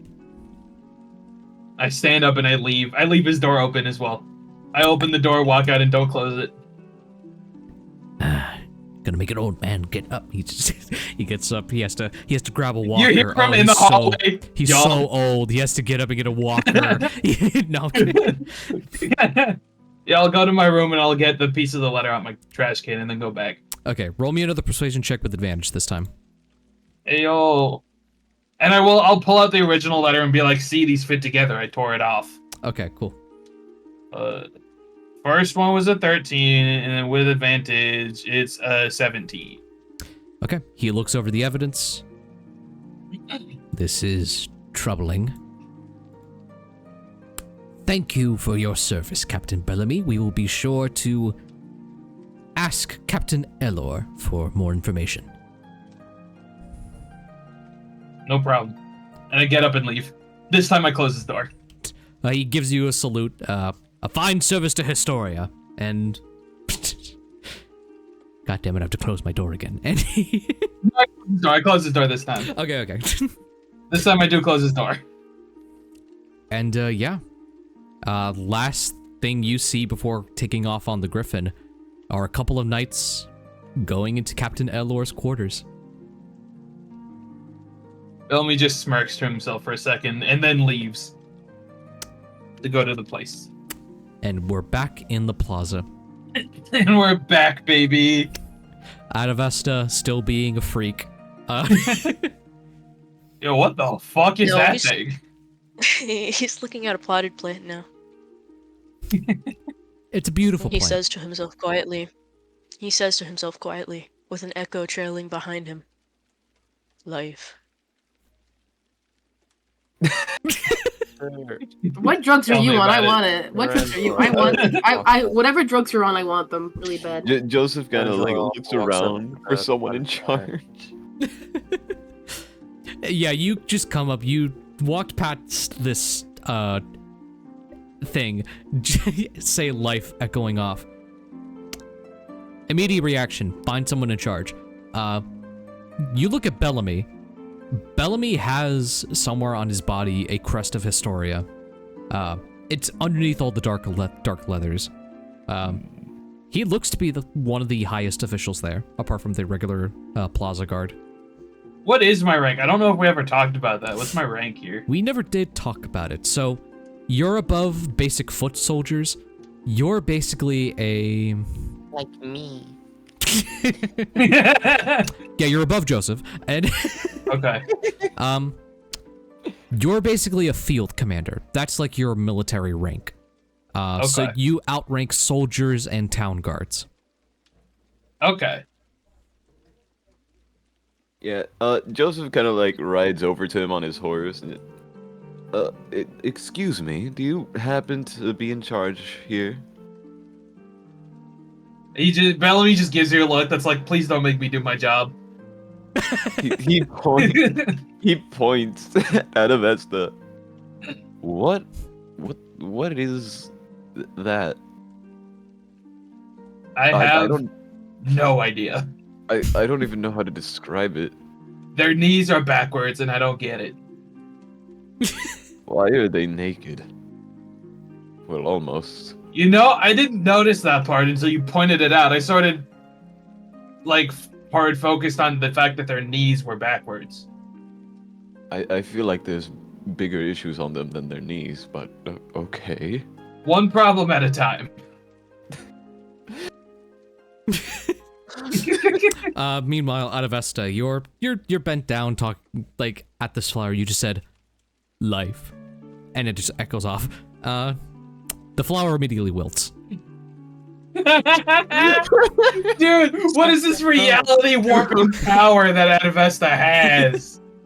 Is Adavesta the god of death? Oh god. Oh no. Would Sir know of this guy? Of Adavesta? Yeah. Roll me a... God, what is this? Roll me a general history check. Oh, fuck. It almost was 18. A 3? Yeah, no. Wow. So I'm not going to say you haven't heard of him. You've heard of him as though he was a cryptid. Ah. You see him in the background scratch his ass. I mean, to You be, would have had Adavesta in the same way that you would have had of a cryptid in modern day. I mean, to be That's fair, like that's crazy. pretty much what they are. Sir, despite the cryptidness, walks up to, more specifically, the flower that he just watched die. Did it actually die? I don't think I was paying It attention. did die, yeah. I'm gonna it say withered. that's in It withered canon. and died. I'm gonna say that's canon. He didn't really pay attention. He didn't realize it died. Uh-huh. What did you do to that? Due to what? And he looks down. He sees the withered flower. He's like, how did that get there? The dogman thing, I'm guessing.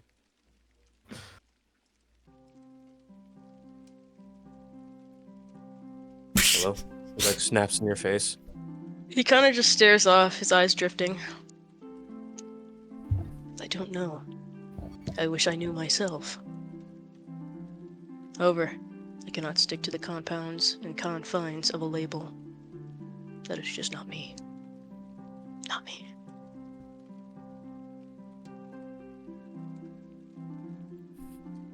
Okay. Awesome. Right on. Yeah. He turns back to the rest of the group, walks up. Walking up to who specifically? I mean, I think the other two are like regrouped, right? Or the rest of the folk? You see that Me and Joseph are together. Yeah, Joseph and Bellamy are having a conversation. You see Saffron is outside, smoking, kind of outside of the shop, Torn Veil of Whispers. And you see that there's a gigantic Goliath kind of wandering the area. Okay. So, you guys get if the you- letter too? Yeah. If you want to roll me a perception check, by the way, to notice something, I will allow you to. Oh my god. Oh, dirty 20. Awesome. Damn. You notice that Gulbrand specifically has the same scroll case as you do. You notice that not just on him, but on... not on Joseph, because Joseph has it hidden. You notice it on Adavesta. And would Bellamy have taken his? No. So Bellamy's like, I've done this shit before. I don't need to take this with me. Right. So you only see it on Adavesta and Gulbrand. Cool. So, these guys are just kind of strangers then. I turn my heel and just continue walking toward Gulbrand then. Alright. Gulbrand, you have made it to the Sunrise Plaza. You have your... Not your mission, your request to kind of wait around and wait for someone to come pick you up, a courier. So what do you think Gulbrand would have been doing, until then?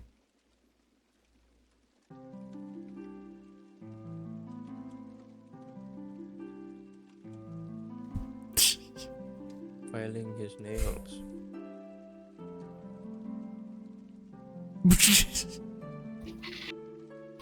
Sorry, I couldn't speak at the moment, but Hey, you're good. Gulbrand would be... well, first off, how much gold does he have, if any? I believe you're awarded gold based on your background. Let me actually check for you real quick. Oh, I have 42 gold. 42 Yes, gold, Jack, yeah. sorry. Yeah, 43, yeah.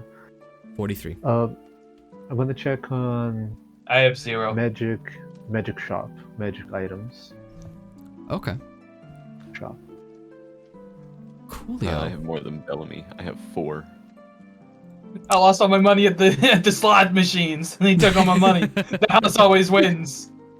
Is that why Bellamy Bellamy? has a crippling gambling addiction. Okay. Is that why Bellamy's taking the job? He's out of money. You see that there are 3 shops that you can go to. There's a shop, the sign says Corellan's Bounty. There's a weaponsmith called the Amber Anvil. You see that there's a shop called the Torn Veil of Whispers, though that has a sign in the front that says out for lunch. And you see that there is a clothing shop Like out for weed. with a bit of a sparkling magic around it called Titania's Grace. So you see that you have a basic general store, a weapons shop, a clothing shop, and a potions shop.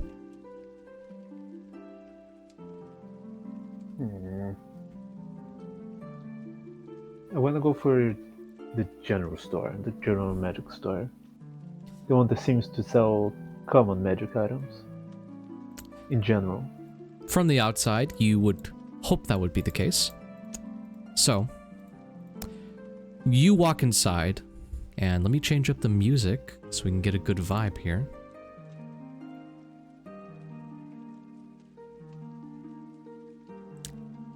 How we all doing, by the way? Oh, I'm doing splendid. Pretty good. Awesome. Adavesta looks like He-Man right now. Adavesta looks like a problem. Adavesta is a problem. Like literally, he's the art style of He-Man. Adavesta is some sort of weird eldritch being. Gulbrand, you walk inside of a tavern. Now, you could have sworn you saw from the outside that it was a general store. You walked into the tavern half of Corellan's Bounty. On one half is a bolstering tavern full of hardy patrons, and on the other half is a simple store that people are perusing through for very mundane, though very unusual items. There are two people running the store. You see that on the one half, the tavern is ran by a human woman of dark, fair skin and curly hair. On the other half, you see it appears to be an elf with choppy hair, not very long, basically just very short, with a subtle golden hue to his eyes. Walking over to the general store, the elf kind of directs to you personally. Welcome to Corellan's Bounty. Is there anything I can help you with? Well, I'm just looking around, and at that moment, I would look. Do I say specifically what I want to look for? Or do you want to? Nah. You can go into specifics. You can go general.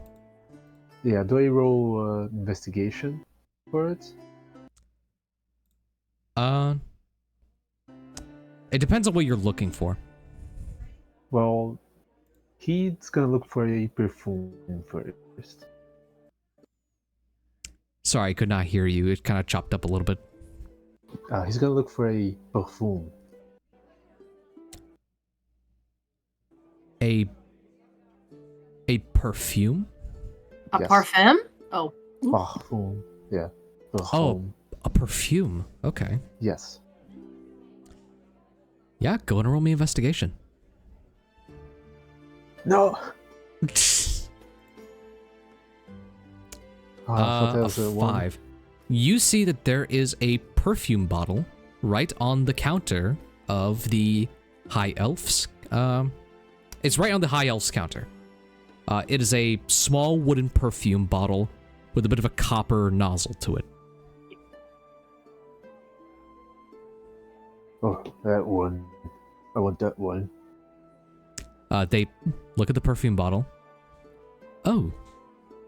Alright then. He picks up the perfume bottle, kind of sets it onto the center. Oh, that was in the value section. You owe 5 copper for this item. Well, I'd like to shop some more before I cash out. Of course, I will just set this to the side for you.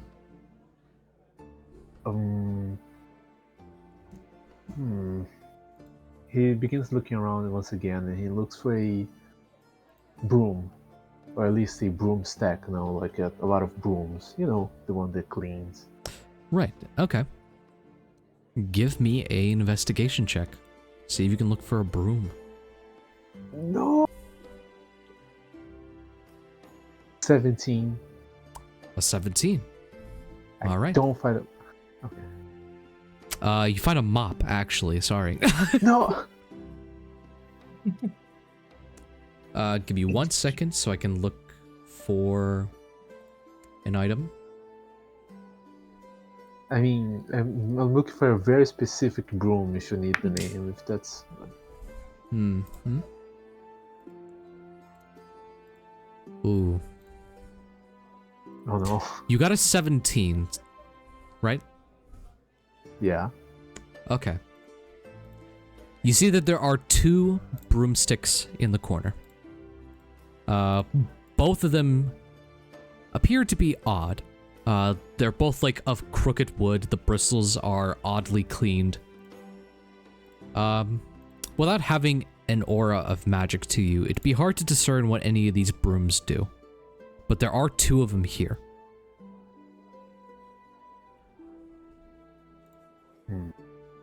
He's gonna like look at the elf, like and point at the brooms. Do any of these move?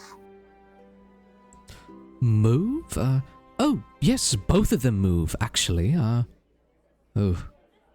They were picked up from a tavern in the lowered city. Have you heard of Baba Yagas? Well, I've heard tales, yes. Right, the tavern of magical significance in the lower cities. They were kind of reclaimed from there and given to our shop to kind of sell off.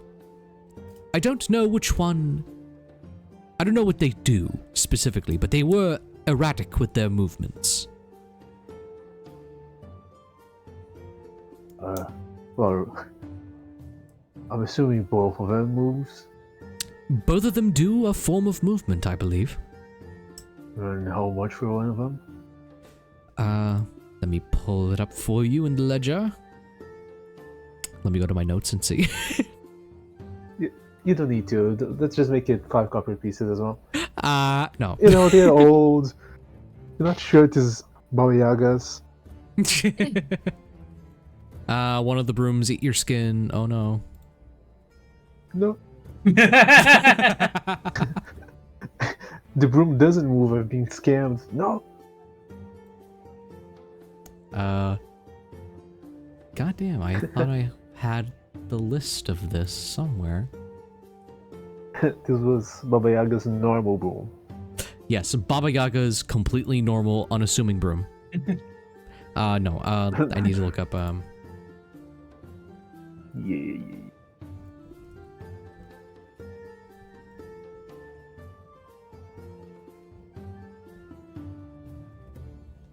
There we go. For the golden dream. There it is. Get over here in my notes. Oh,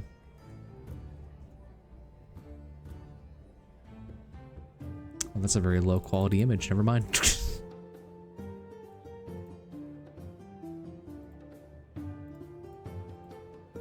Sorry, I specifically had a table for like magic item prices, and now it's just not anywhere. Sorry, Yeah. I ate the table. You ate my table? I helped him. I'm sorry. You helped We him? split it. We went halfsies. I watched them do it. Sorry. In You're our guilty by defense, we were association. really hungry. No. We're really hungry. Yeah, in our defense, you gotta stop making tables that are tasty.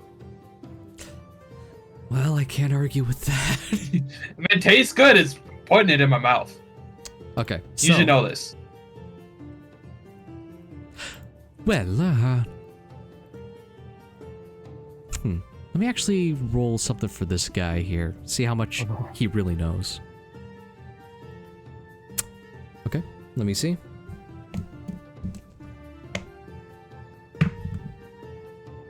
Alright.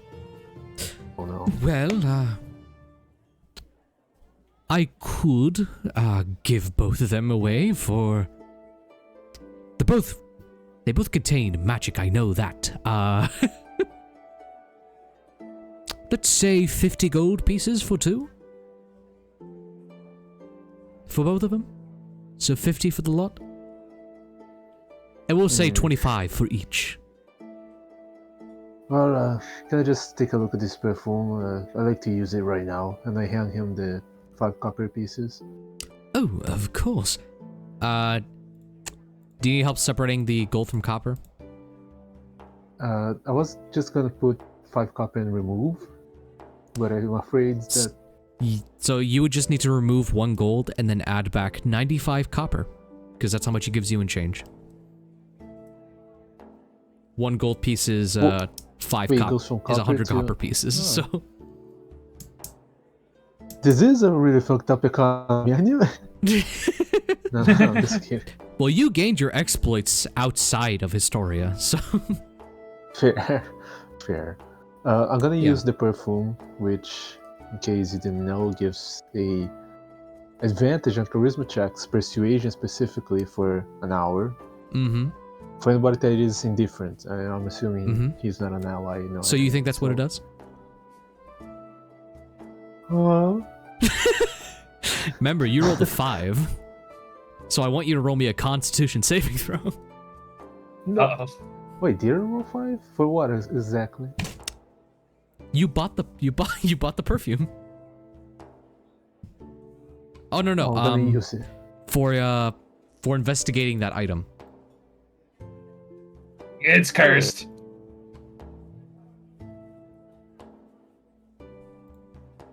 I got a 10. Okay. I swear to God, bro. It's nothing too major. You take 2 poison damage. And will continue to take 2 poison damage for every hour until you take a long rest. But here's the question. Do I get advantage on charisma persuasion check? Oh no. No, you don't. No! I'm gonna walk up to him. Are you like a refund?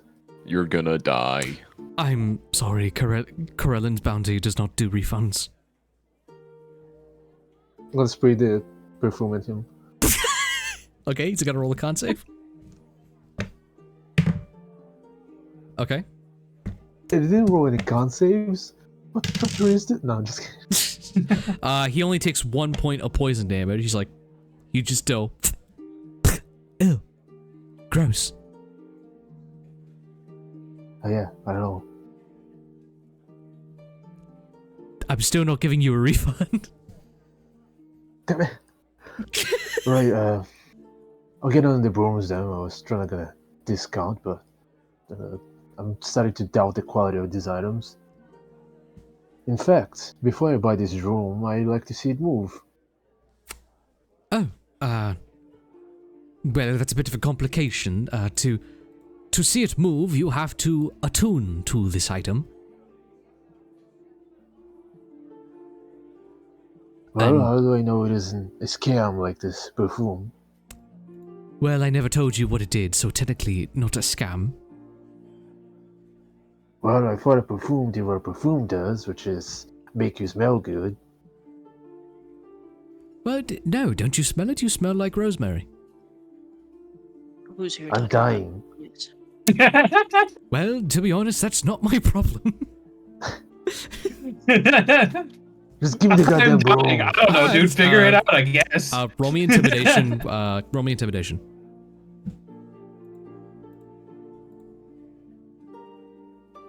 That's a 17. Okay. Would you like to use strength instead of charisma for this? If you have any way to do it with strength? Yeah. You mean Grabs like throat, picks him up. So instead of a +3, what would it be? Like, what's your strength modifier? Actually, I already rolled and I'm happy with the roll, so... I'm just asking for the modifier. What's your strength modifier? What do we... Why do you need that? Nah, it's 2. +2. Okay, then we can keep the regular intimidation. Yeah. Yes. I just wanted to know. I was scared. All right. He's like, He just looks at the brooms. He's like eyeing which one. I'm gonna make a roll. We'll say that one is odd. That one is even. I swear to God, Arthur.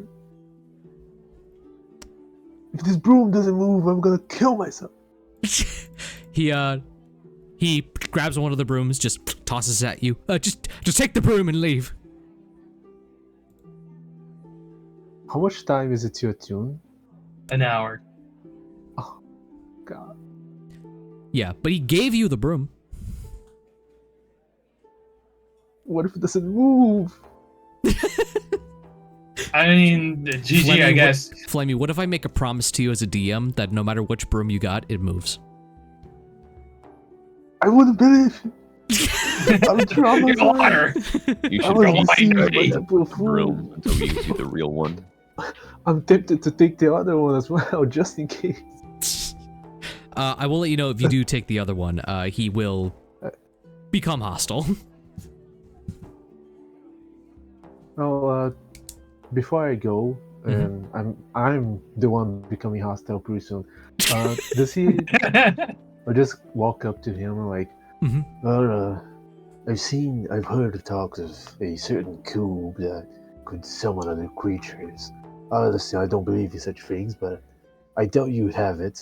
He looks up and down at him, actually pissed off.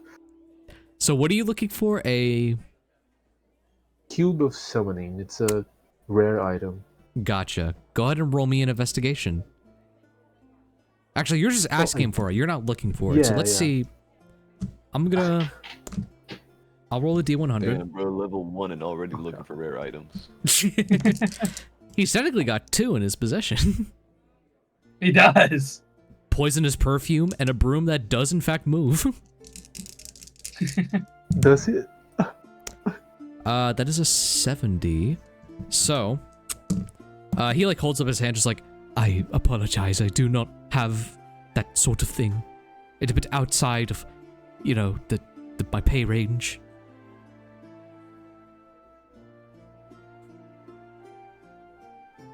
He starts like getting very angry, he just like flash side.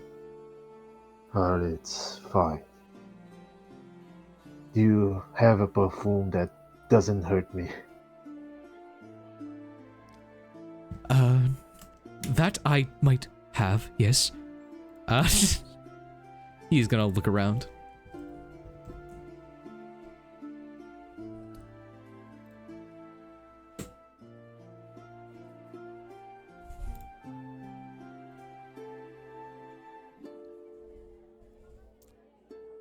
Okay.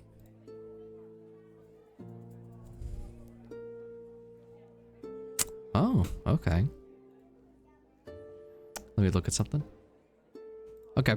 He walks around, he takes out from the shelf a perfume bottle that's like made, the outside's like made of like a crystalline jar with like a silver nozzle. He just very gently sits it on the center of the counter. This will be 50 gold pieces.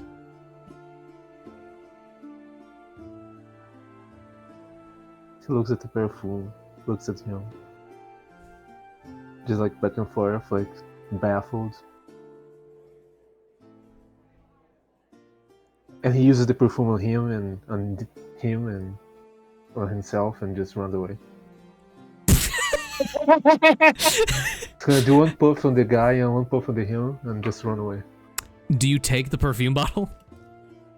No. Okay. But I'm gonna spray the poison perfume on the perfume. So order of events. You spray. Yeah. You spray yourself with the perfume. You spray him with the perfume. No. You take out the poison I spray perfume. The perfume. Yeah. No. I use the poison perfume. I spray on the fancy perfume. I spray on him and I spray on myself once again, and then I run. Okay. With my broom, by the way. That I totally paid for. Okay. Moves. Those are some moves indeed. Yeah, you now have a mysterious broom and a perfume of sickness. It's not an official magic item, by the way. I will make it for you. Oh, you don't sit! Arthur, why is this guy so rich? Can we rob him? Run them pockets! You talk about Gulbrand? Or the elf? And if you go...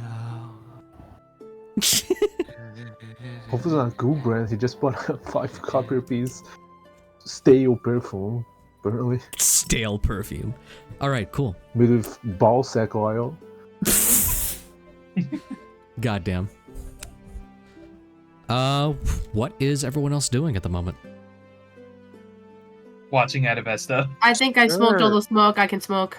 He was originally meant to like catch up, or at least like try to get to meet bro. I don't know. Do a bit of, I mean, if the money, listen, the money's legal, whatever. I'm getting my ass back to work. Awesome. Sir. Work. You work. You were trying to track down Gulbrand, and now's a perfect time. You see him exiting the general store, Corellin's Bounty, now with a broom on his back, and him looking pissed. But as you walk up to him, you notice he smells terrific. Oh, that's okay. Macho, you smell pretty good, man. Hey. No. Sir just walked up. Where would the scroll be at this certain point in time? Because I'm pretty sure he saw it like before he walked in. Right. So the scroll, I imagine, would just be like on the side of his belt. Okay. Gotcha. Okay. Then yeah, he will look down and he goes, You in this too? Stupid shit. He like pulls out his own scroll. I think so too. Who are you? Sir. Sir, yeah. Sir who? Or nothing. Oh. What are you, a janitor? Oh, I'm Gulbrand. Pleasure to meet you, sir. Sir. He nods. Puts out his hand. This whole time I forgot to start the event in the Discord server. Oh, it's fine. I was like, what the hell? Oh, it's starting. Oh, I yeah. can't Oh my believe god, that's we're starting right now, right this very Wow. second. I'm so excited to start the session, guys. Oh, yeah, no. Firm handshake. I'm guessing between the two, if Gulbrand would allow it. Yeah. Sweet. I thought I was kind of alone on this one. You know anybody?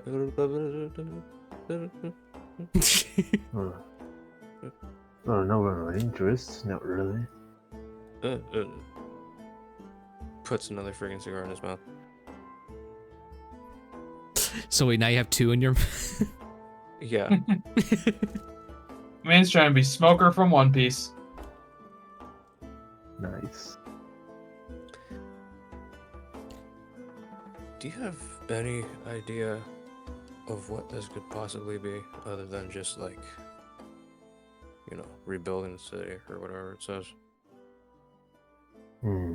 I personally think this is a scam, but I have nothing better to do, so... Some pyramid scheme thing.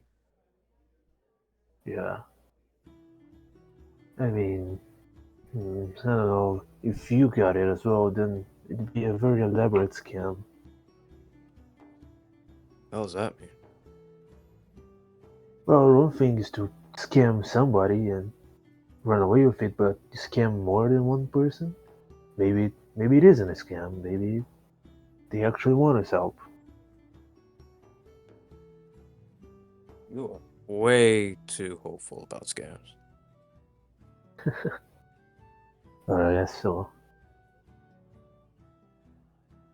Maybe you should check around and see if anybody else got scammed, if you know. And they got this scroll as well.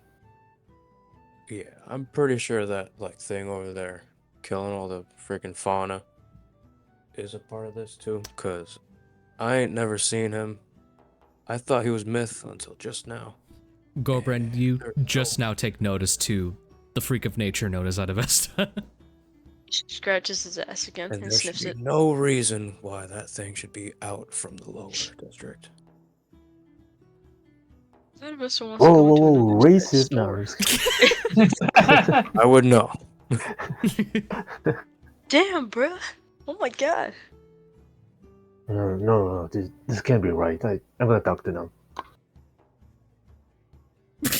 I'm gonna walk up to Adavesta just to make sure he isn't on this.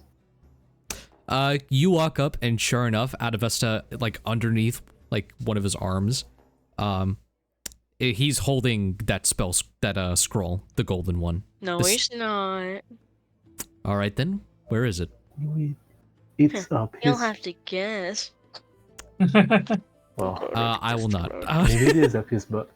No, he's holding it in No. his claws. Yeah, holding it in your big claws, one animal, one metallic pyrite. Yeah, you see what him are holding a you, scroll. Issa? That scroll wouldn't happen to be about, seeking help, and it wouldn't have Herrick Historia's name on it, right? Surely. He turns around. Oh, I see you're talking to me, aren't you? Unless you're talking to this guy over here. He points at the dead flower. I'm talking to you. But yes, I do believe this is a calling from something beyond me. It says it's been watching me.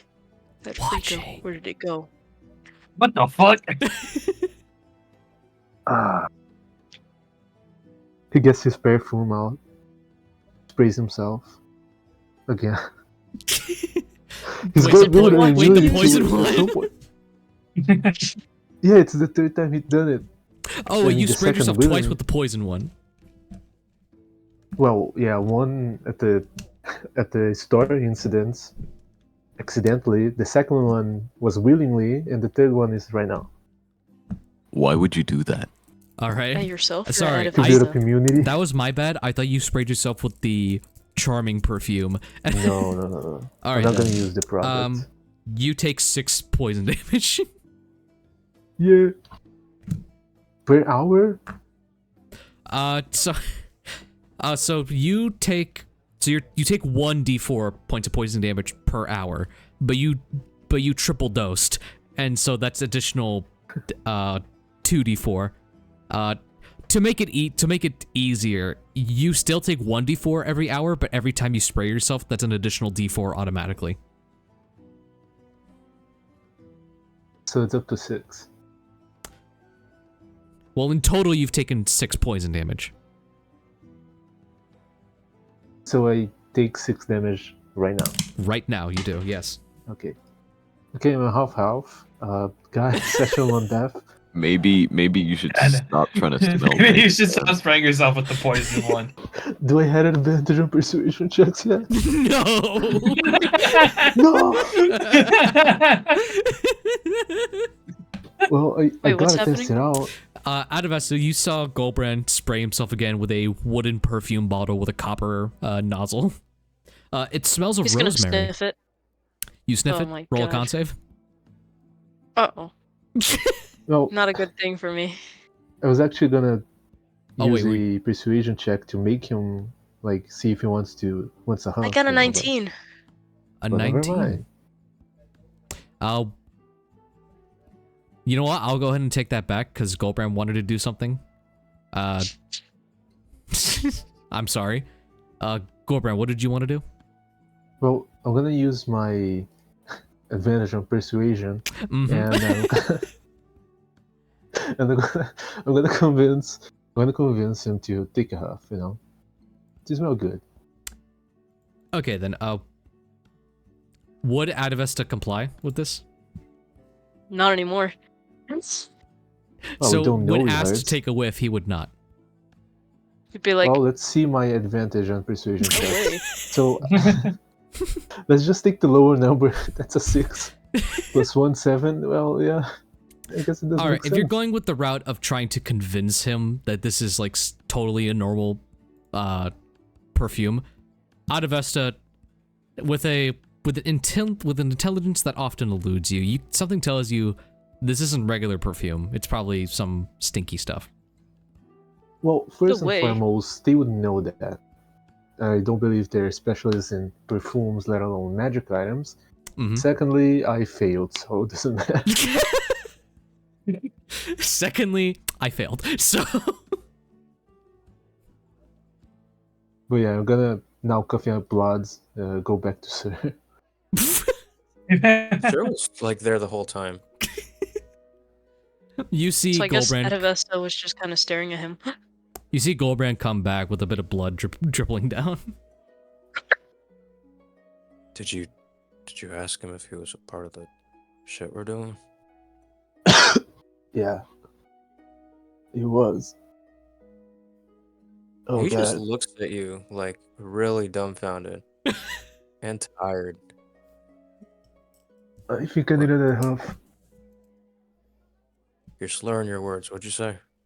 If you can do another half. Oh, God. I'll take another half. Do not kill yourself with this poison, session 1. Why not? It's a bad idea. Bro, we do not need your backup character already.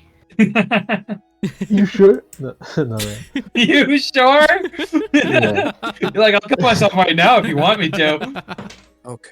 Say the word, I'll die. Get like a name or something. 1 second. Oh, go ahead. Starts drinking the oil. Meanwhile, Adavesta. Jesus Christ. Hi, I'm Adavesta. Hello.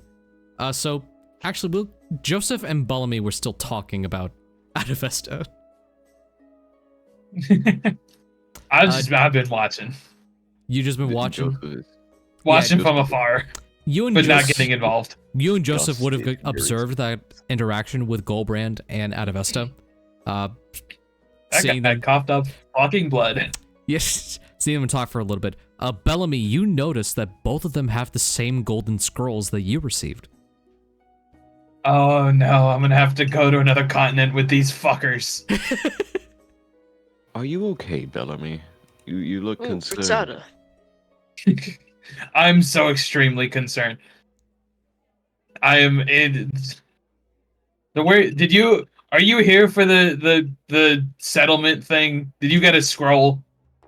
Why, of course I did. Why else would I Yeah. be here? They also have one. Those fuckers are coming with us. I do not know whether to be impressed in their abilities or throw up. I mean, you can do both, realistically. It's not that hard. I don't want to be impressed and disgusted. Again, you think it'd be difficult. You think it'd be difficult to do both, but it's just not. I mean, I suppose.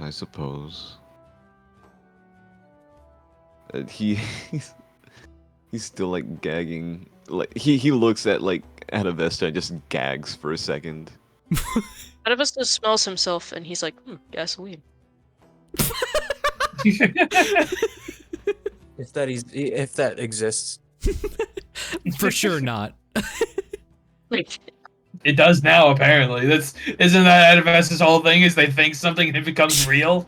It smells like burning fossil fuels. I can't describe it, but it's addicting. He looks down at Bellamy. Do you think we should approach them? You can do what you want. Technically, I think, probably do something. I don't want to. Well, we don't want to, but it's probably a good idea to get to know the people we're going to be stuck with. I don't wanna. Fair enough, I suppose. But I'm going. So, and he like jabs a bit at opponent's side with his heel and goes towards Adavesta. You walk over with Bellamy's just like, Oh, fuck. And then he follows. Fuck it. You follow anyways. You don't want to see this guy get into something weird. Yeah. We're both knights. There's at least a little bit of camaraderie going on there. Of course. It wouldn't be too out of the ordinary to say you two know each other, like in passing. I don't think so. Yeah, it could. We're both mean, knights. I can see Yeah. Joseph having heard of Bellamy, but I don't think there's any reason Bellamy would have heard of Joseph. Right. But you both walk up to Adavesta. Joseph kind of taking a bit of a lead in that. Weed, selling weed. He Weed points over here? down at Adavesta. You hear in the far background, just in the weed, selling weed, in the far background. Oh, that place is selling weed. Holy shit. That place is selling drugs. It's natural. Mister, are those legal here? Or should we go arrest them? I have no fucking clue. You would know that those kinds of substances, they're not well. Is Saffron actually selling weed? Well, I'm pretty sure. Is it illegal? Hold on, don't put me in a hole. Don't put me in a hole. Is it legal? You're the one who yelled, "Weed, selling weed here." Hey, I'm just asking. I was joshing. But if it's illegal, I'm not doing crap. You ain't cutting me out. So there isn't like quote unquote weed. There is a cannabis of some sort that would be illegal. Okay, medicinal weed here, guys. Gotta get you Medicinal specifically. Yeah. Not a thing recreational. yet. Well, I mean, it's not. Medicinal weed is not different from recreational weed. It's just a controlled amount of weed. Right. It's the same thing. It's just legal, guys. This is like high fantasy. Okay, fine. Eat my dirt grass. Eat my Fantasy blades weed of here. grass. Fantasy weed here. Eat my single blade of grass. There. I sell all herbs of kinds. So that maybe includes a little bit of weed. Okay, it's just natural. It's Yeah, if you just want to so- advertise herbs, you're not doing anything illegal. Yeah, weed just happens to be one of the herbs. I feel like we need to do a surprise inspection at this store. I'm a high establishment. You. You can't search me. Oh. I'm the president. Wait, did I say high establishment? Not high establishment. We're Normal. getting that No. establishment. We have to search it. No. So, Joseph You smell weed. on the way to go meet Adavesta, I guess, do you actually want to stop by Saffron's? No. Okay. He needs to know what the weirdo is doing. So you Yeah, freak. Sorry. I'm a freak. So you walk up to Adavesta. weirdo. Adavesta still has the scroll in his hand, still kind of walking around aimlessly. Adavesta, you see that there are two men in armor. They have like the coat of arms of the Hierarch Historia. One of them has a horse at their side, and they gotta approach you. He points at Adavesta, just, what are you? That is a question unanswered to me as well. Do you not... How do you not know that it's you? That's like saying, I don't know if I'm human. Well, maybe I don't know myself that well, okay? You can't assume all the time. I can already tell we will not get along. Adavesta, you see that... Oh no, they both don't have their scroll cases. Never mind. So You not only do I not have my scroll case, you didn't give me a scroll case. You said they slide this piece of paper under my door. that is I right. never had a scroll case. Ooh, that is my fault. I don't have one anyways. But you notice that Gulbrand did have a scroll case, Adavesta, so maybe more people are on this than you think. And when Joseph says it's going to be hell riding with you, you can assume he's also a part of the crew. Now, Oh, I assume you fancy pantses are a part of the gang that I'm a part of right now. God, He I hope unfurls not. the scroll again. I'm Looks not at it. associated with any gangs, so I'm gonna do Exactly. it. And his like perfume in his face like a weapon. Oh, you're still there. At himself. Hold on, give Feels me like threatening to one. kill himself. Give me 1 second, gang. Just real quick. oh god. Oh, he's Okay, there back. we go. For some reason, Flame was still stuck on mute on my end. Yeah. All right, we're good to continue. So, Gulbrand has Adavesta at perfume point. No, he has himself a perfume point. He's gonna do Put it. it down. You don't have to do this. Put it down. Drop the weapon.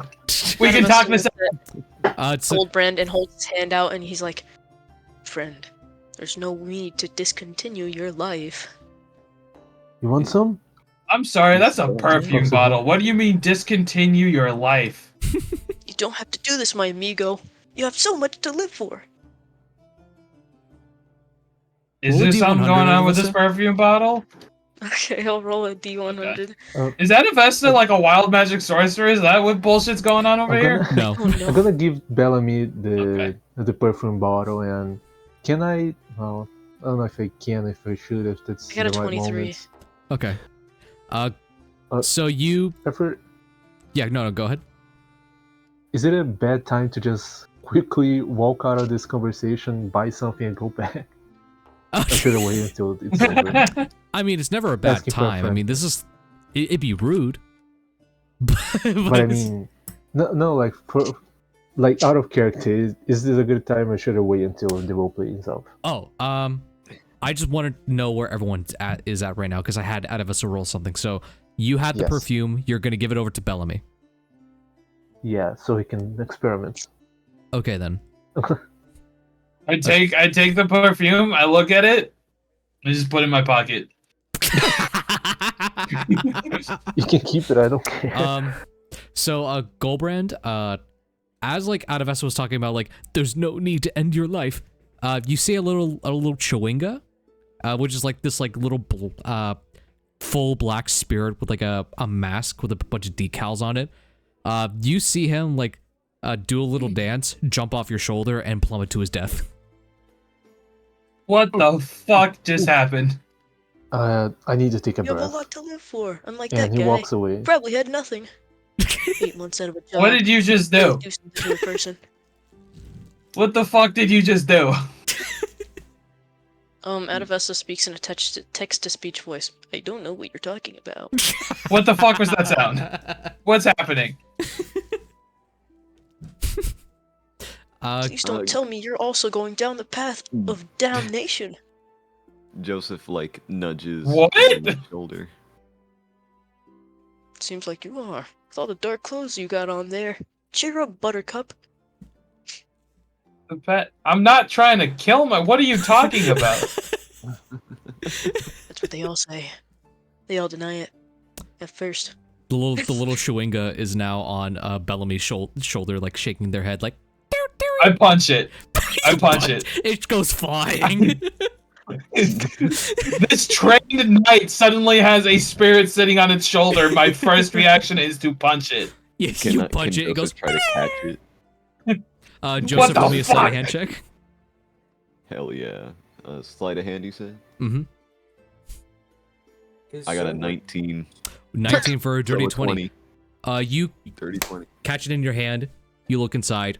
Dust.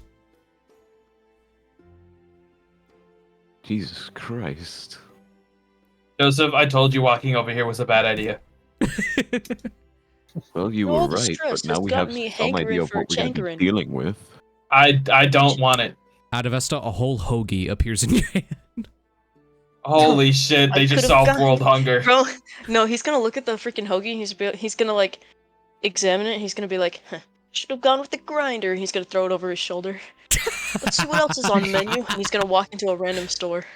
Okay, What the fuck? we'll come back to Adavesta. Gulbrand, you wanted to dip out and go buy something. Yeah, I'm just gonna quickly go to the same elf and Oh, you go back to the same shop. Okay. yeah. You walk inside, you see that he is talking with 2 town's guards, and it was a Goliath wearing a lion's mask. Oh, it's him. He points at you. Oh, he's just gonna ignore it and just gonna walk up to him and like, I'm gonna follow. I'm following him in because I don't want to go where Adavesta went. Okay. Finishing this up. I was gonna say, can Adavesta go? You walked into a random store, buddy. You need to wait. Okay. You can choose what store I walk into. Okay. Gulbrand, you walk up to the elf. Yeah. He doesn't just like say hello or compliment him. He just goes up and starts listing items. Polo collapsing. What? Rival coin. What? Sylvan talent. The 2 guards are looking at each other. He brings out his gold pouch and leave it open, like to show he has gold. So maybe the guy hurries up. Okay. Completely ignoring the situation, the context. Oh yeah, for sure. So, this elf is gonna look around a little bit. I need you to roll me a general charisma check. With advantage? No, the perfume. Let me think of it. No. I'm not helping. Sorry, I am just charisma watching. check. Mm-hmm. Ooh. It's a I'm very 5. charismatic. I mean, So, I could rage to get bonus and advantage charisma. I mean, no. Can I get But in angry? intimidation checks. Yeah. If you... Do I, actually? So... Wait, no, never mind. I'm speaking nonsense. We've been speaking nonsense this whole night. So... Welcome to the session. Fair. Mm-hmm. So... The general demeanor that Gulbrand emanates is not pleasant. The 2 town's guards are looking at each other. This shopkeep is like buckling underneath the pressure of this. Bellamy, you're able to come in time before anything gets too out of hand. You notice that the 2 guards are staring down Gulbrand as if he did something wrong, which he probably did. And like the shopkeep's looking a bit frazzled. Before any shit pops off, someone needs to tell me what happened in here. The 2 guards kind of look over to you. Oh, Sir Bellamy. Someone needs to explain what's going on. Well, the guards kind of look around because they're kind of confused. The elf kind of speaks up. Yes, this man was in here earlier, causing a bit of a ruckus, as you will. He sprayed me with poisonous perfume, threatened to harm me if I didn't give him a broom, and now he's back asking for collapsing poles and coins and whatnot. Okay, first of all, you're selling poison. Did you ask him did you confirm his age before you sold him poison? The 2 guards look at the shopkeep. What? Did you do that? Because if you didn't, then you've committed a crime first here. Well, you see, it was in the value bin. I didn't know it was poison. Oh, so you're putting poison in your value bin and you're selling it. No, it was and you're trying to use that as an excuse to not ID check? It was just kind of in there, you know. Bellamy starts growing. So you're telling me that as a business owner, you aren't keeping track of your inventory? What we usually keep track of the inventory. I'm just... You guys gonna have a heart attack. I'm gonna roll a check for someone. If he has a heart attack, I'm raiding the store. Can Joseph see this? Guys, your shit is mine. Did Joseph follow Bellamy? I assume so. He's been following him mostly. Like he's done with Adavesta. That was a. You weren't able to bring Epona inside, but you still walk in. Yeah. And you're kind of watching this scene play out. Oh dear. He's sweating a lot. Look, buddy. Ignorance isn't a good excuse for committing a literal crime. That is illegal. selling poison without ID checking. Imagine if a child came in here, sir. Yeah, imagine if it was a child buying poison and then he ate it. Okay, no roll necessary. This guy, this guy's like, I do apologize. I should have kept better track of everything. Yeah, maybe you should have done that before you sold it. Guards, arrest him. Wait. Throw him in jail. Does that include me, or? The town's guard. You're here for something else, Joseph. The plaza guard are like, kind of like look at each other at the sudden command, just like, The town's guard, arrest him. Joseph, you don't go anywhere. You're here for something significantly more important than some dumbass selling poison. Yes, sir. It's around this moment, like, when all the rowdiness is kind of getting up. People from the tavern side are, like, looking over, like, what the fuck's happening? And the woman kind of, like, hops over the counter. She runs and just, like, just like, are, what's going on in here? Ma'am, if you interfere, I will have you arrested for obstruction. Excuse me, this is my establishment. So you're the one doing maybe you should keep better track of your employees because they're selling poison without ID checking people. Okay. Let's all calm down. Chris, what did you do?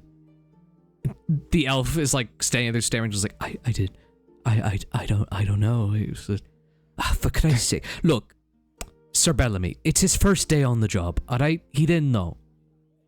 So you're leaving employees at the counter without training them on proper procedure when it comes to selling poison? Have you ever tried to run the tavern / general store before? It gets pretty busy. That's not my problem. The law's the law. Look, Sir Bellamy, we are the only two people here. I've been running this place by myself for a long time, and then I had to hire Chris. No formal training I could have give. Look, is there like a fine I need to pay? No formal training, and you're stocking poison in your store. Chris is like nervous as much as like ooh. Hey, listen, and I get on her level, and I just like gesture to her eyes and then to my eyes. I'm like, look at me right here. What do you think happens if a child walks in here, grabs a poison off the shelf, and then eats it? They fucking die. This is why we have these laws. We don't fuck around. Okay? So you're going to arrest my only employee? Here, listen. Joseph, like, I understand. and put his hand on his shoulder. No. I know what I'm doing. He's also gonna put his hand on the shoulder. Everybody stop fucking touching me. I will start handing out obstruction charges to the next person who fucking touches me. I don't like being touched. The town's guard at this point are like stepping in, just like, he takes his hand off. Sir Bellamy. Everybody shut the fuck up. Let me finish. They all put their hands up. I look at the woman. Listen, I understand the trouble you're in. I'll tell you what. If he drops the charges against my guy here, I will not arrest him for selling poison without ID checking. And you have to give him proper fucking training, and anyone else that you hire. You have to give them proper formal training. You should not be putting poison in your value bin. You should be making sure that none of your items are poisonous, unless you are legally licensed to sell them, and that your staff is trained to ID check people who are trying to purchase poison. Do you understand me? I mean, yeah, with that, she like deep breath, just like trying to calm herself down. Chris, just give the man what they need, and then we're closing early for today, all right? Oh. Yes, you are. Yes, Chris, of course. She walks back to the tavern, like, she claps her hands, just like, all right, everyone out, pay your tabs, and let's get going. And Chris is, like, standing there. The guards are looking around. So look at the guards and go back to your posts. They nod and charge off. So can Joseph just, like, slowly, like, tap the lady on the shoulder? You're going over to the lady. Chris the elf, looks over to Gulbrand and Bellamy. I'm able to issue proper refunds if they are applicable. and I can Give this. I can't tell you to give this man his money back. That's not up to me. That's up to the store. Just in the future, make sure you aren't selling fucking poison unless you're legally allowed to. Don't put it in the fucking value bin. And if you are going to sell it, ID check the people trying to buy it. Yes, Sir Bellamy, of course. And I leave. I walk out. Yeah, Chris goes back to the counter, begins to close up. Wait, I'm still here. Oh, so just tap the lady on the shoulder. Yeah, you walk over to the lady as she's like walking off. She doesn't really stop as you tap on the shoulder. She's like expecting you to follow, just like, is there anything else you need? I already talked with your captain. I just wanted to apologize for the difficulty. I'm aware that one of the people in our crew cause a lot of problems as well. In your crew? So I wanted to give you 2 gold coins for your trouble. I really dislike that this place is being shut down for the night early. And I want to at least make sure you're not losing money. She takes the 2 gold pieces and like, roll a persuasion check. There it is. 17. She takes the 2 gold and she like paces herself a little bit. She's like, can I get you a drink before you go? Just before we close up? He shakes his head. I'm fine. I should probably be sober on this journey. I insist. Oh, if you say so. All right. Everyone else, pack your shit. You're leaving. Pay your tabs. And everybody else, get the fuck out. We're pandering to the law today. Wonderful. Adavesta, you're kind of trailing off. Yeah. You're looking around. So you walk into a random store, right? Yeah. Let's see. 1, 2, 3, 4, 5. You smell weed. 6, 7. Roll a 1d8. Okay. You roll 1d8. I hate you. Actually, no. Roll 1d6. My bad. I got a 1. Okay. You walk in to one of the restaurants. Big bag. It smells of freshly cooked meats and oh god, sorry. Smells of freshly cooked beef, meats of all assortments, and smells of soups of various varieties. You've walked into the I messed it up in my notes here, but it's not Tumnarian, it's Brumarian. The Brumarian themed restaurant known as Uthgar's. The whole establishment has a bit of a winter vibe to it. There's like white carpet on the ground, like paintings on the walls depicting various snowy landscapes. And the place is quite busy. But there's still like a broad dwarf standing at the ready. They look over to you as you walk in. Welcome to Uthgar's. I am Uthgar. Uthgar. Gard Uthing. This is a pretty nice establishment you have here. Do you want table? Table. I'm not in the market for one right now. Would you like to sit at table? Maybe. He pulls out a chair. It's definitely not from the restaurant. And he sits on it backwards. All right. Can I take order? He can't sit anywhere else. Yeah, what do you have on your menus? Doesn't seem like there's much here. You see that there is a mutton stew. That's one of the more popular items. You see that there is a couple of alcohol selections, you know, like the basic wines and grogs.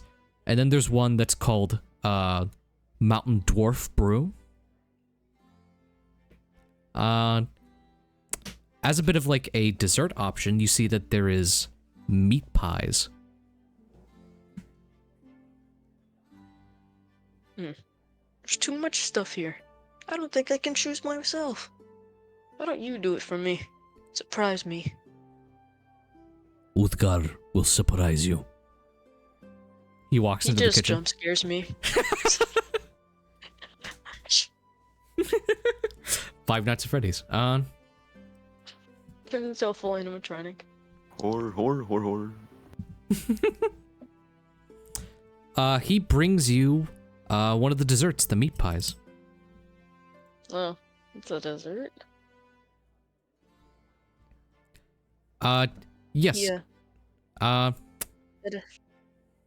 You see that it is a nicely packed pie, smelling of fresh venison and something a bit sweet. What's in this?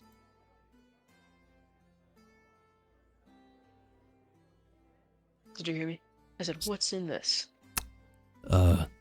Venison, potatoes, sweet potatoes, sugar, brown sugar, and sauce. Poor animals on this planet, being tormented. They're helpful. They're helpful. Helpless. Whatever. Roll a D100. Oh my god. Whatever. I shall eat whatever. He got a 32. The meat pie grows legs and walks off the table. Now look what you've done. Uthgar passes out. Guy can't handle his own faults. He can't even know that's what he did. His mistakes. The meat pie is like walking around you and it makes barking noises. He looks at a family of 4 and he just says, What the dog doing? Audacity of this guy? I can't believe my eyes. It's like a human family. One of them is like cover their kid's eyes, just like, don't look at him. Adavesta's gonna pick the meat pie up and eat it. You walk out, you pick up the meat pie and eat it as you walk out the door. You walk out the door into another shop, surprisingly seamlessly. You walk. That's crazy. You walk into what appears to be a potions store. It's got a bunch of herbs sitting on some tables, some potions lining the walls, and behind the counter you see a little rabbit kid. He finishes up his meat pie, he tosses the tin backwards, and it explodes. Window shatter. Shatter, but doesn't shatter. He walks up to the counter. He says, hold up, guys. Something's up. What's up? What's up, dog? Oh no, we have stopped streaming. Oh no! Oh man. Dog! What?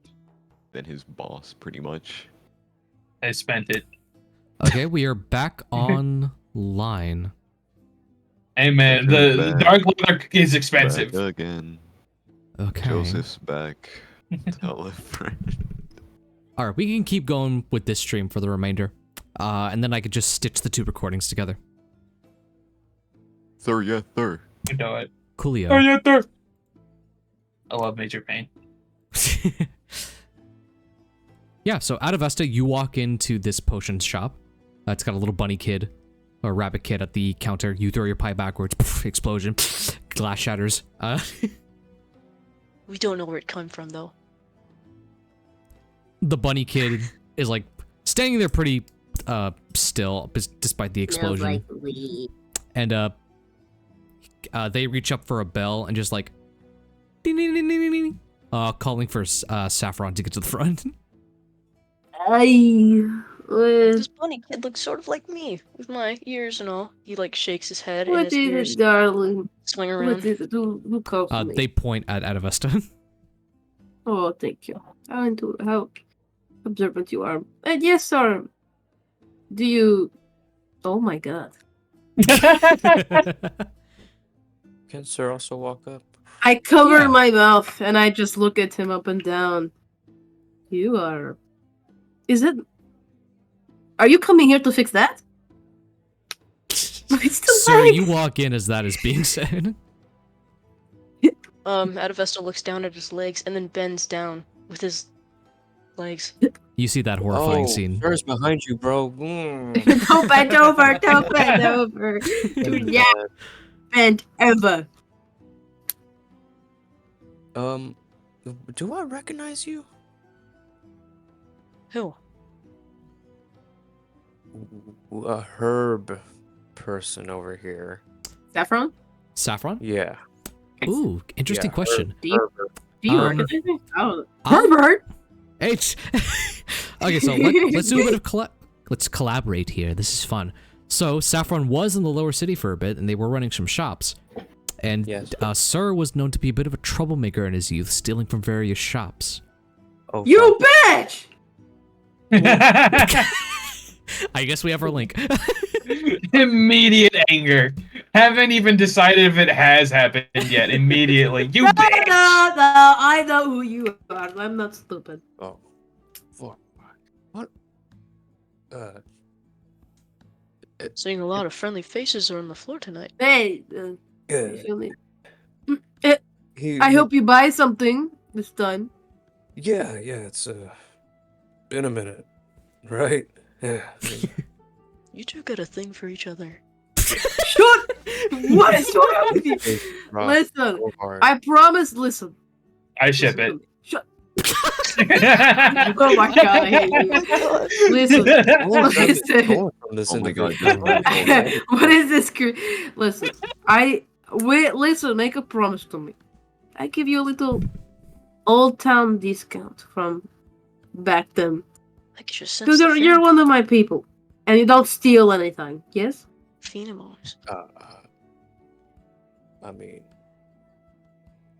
an odd number of years ago I did, but Are they going to fight or bite? I'm not like that anymore. Oh, Reduction. that is refreshing news to hear, actually. Adavesta Alright, is like recording this whole conversation in a book in the background. I turn to you! Stop it! I'm just kidding. Stop And it. you seek medical attention for the legs, perhaps? I think he's fine. Is that do you know him? Is that your friend? No, You said that way too zesty. Is this the company you keep? I keep like I own him. Hell no. Do you not know? Okay. You I do am know not the for same. sale. I know. Own. So that is natural. He looks From down what again. I've heard in the fairy tales and horror stories, yeah. Interesting. Well, what is it? What are you seeking, both of you? I might as well. I'm seeking the answer to what you're doing here. Me? I'm Yeah. seeking a ultimately greater answer than that. Well, I worked hard. I'm no longer where I was before for a reason. I sold, and I sold, and I sold. I guess it's just luck. Blink, blink. So you climbed out of there, I see. I did. Can I insight that? You can go ahead and make an insight Why? check. No, And Daddy! Saffron, give me your choice of persuasion or deception. I feel like you're trying to I mean, hide some parts, so it would be deception. They're both the same, so yeah, deception would have been. Ooh, first contested. Well, I don't know if this is the first contested roll. Are you technically. kidding me? What is Oh wrong my with God. you? Are you kidding me? What is wrong that with was Saffron bad. today? So Saffron got an 8, and Sir got a 12 on No! insight. So, I got a +5 on that thing. How is that even possible? so what I What will is the say, fucking rules today? what I will dude? say is this: both of them were pretty subpar rolls, but it still technically beats. So this is what I'll say, Sir. You know I'm shitting on my you- ass. Sir, you have people in your family who are natural liars. And that part you can recognize from Saffron. Right. You don't know if like what they're telling is 100% the truth. You can tell that they're omitting some stuff. So they definitely climbed out of the You know, it's the classic story. They climbed out of the slums, made their way to the top. But you don't know if that's all to the story, and you don't believe it is. Mm-hmm. So he like nods, almost congratulatory. And he leans in. Don't bullshit me. What? Bullshit. I don't bullshit. Are you afraid of hard work and not That's thievery? our thing. All we do is bullshit. All we did was bullshit. There's no way you got out legitimately. Saffron. Who's it? You hear another bell, but it's not the front store bell. It's from downstairs. Well, my good sir, it was great seeing you again, buddy. You didn't. It's good that you're not robbed, but I have a clientele I have to meet. I have appointments, all that stuff. People come to me for other things as well. I'm multi-talented.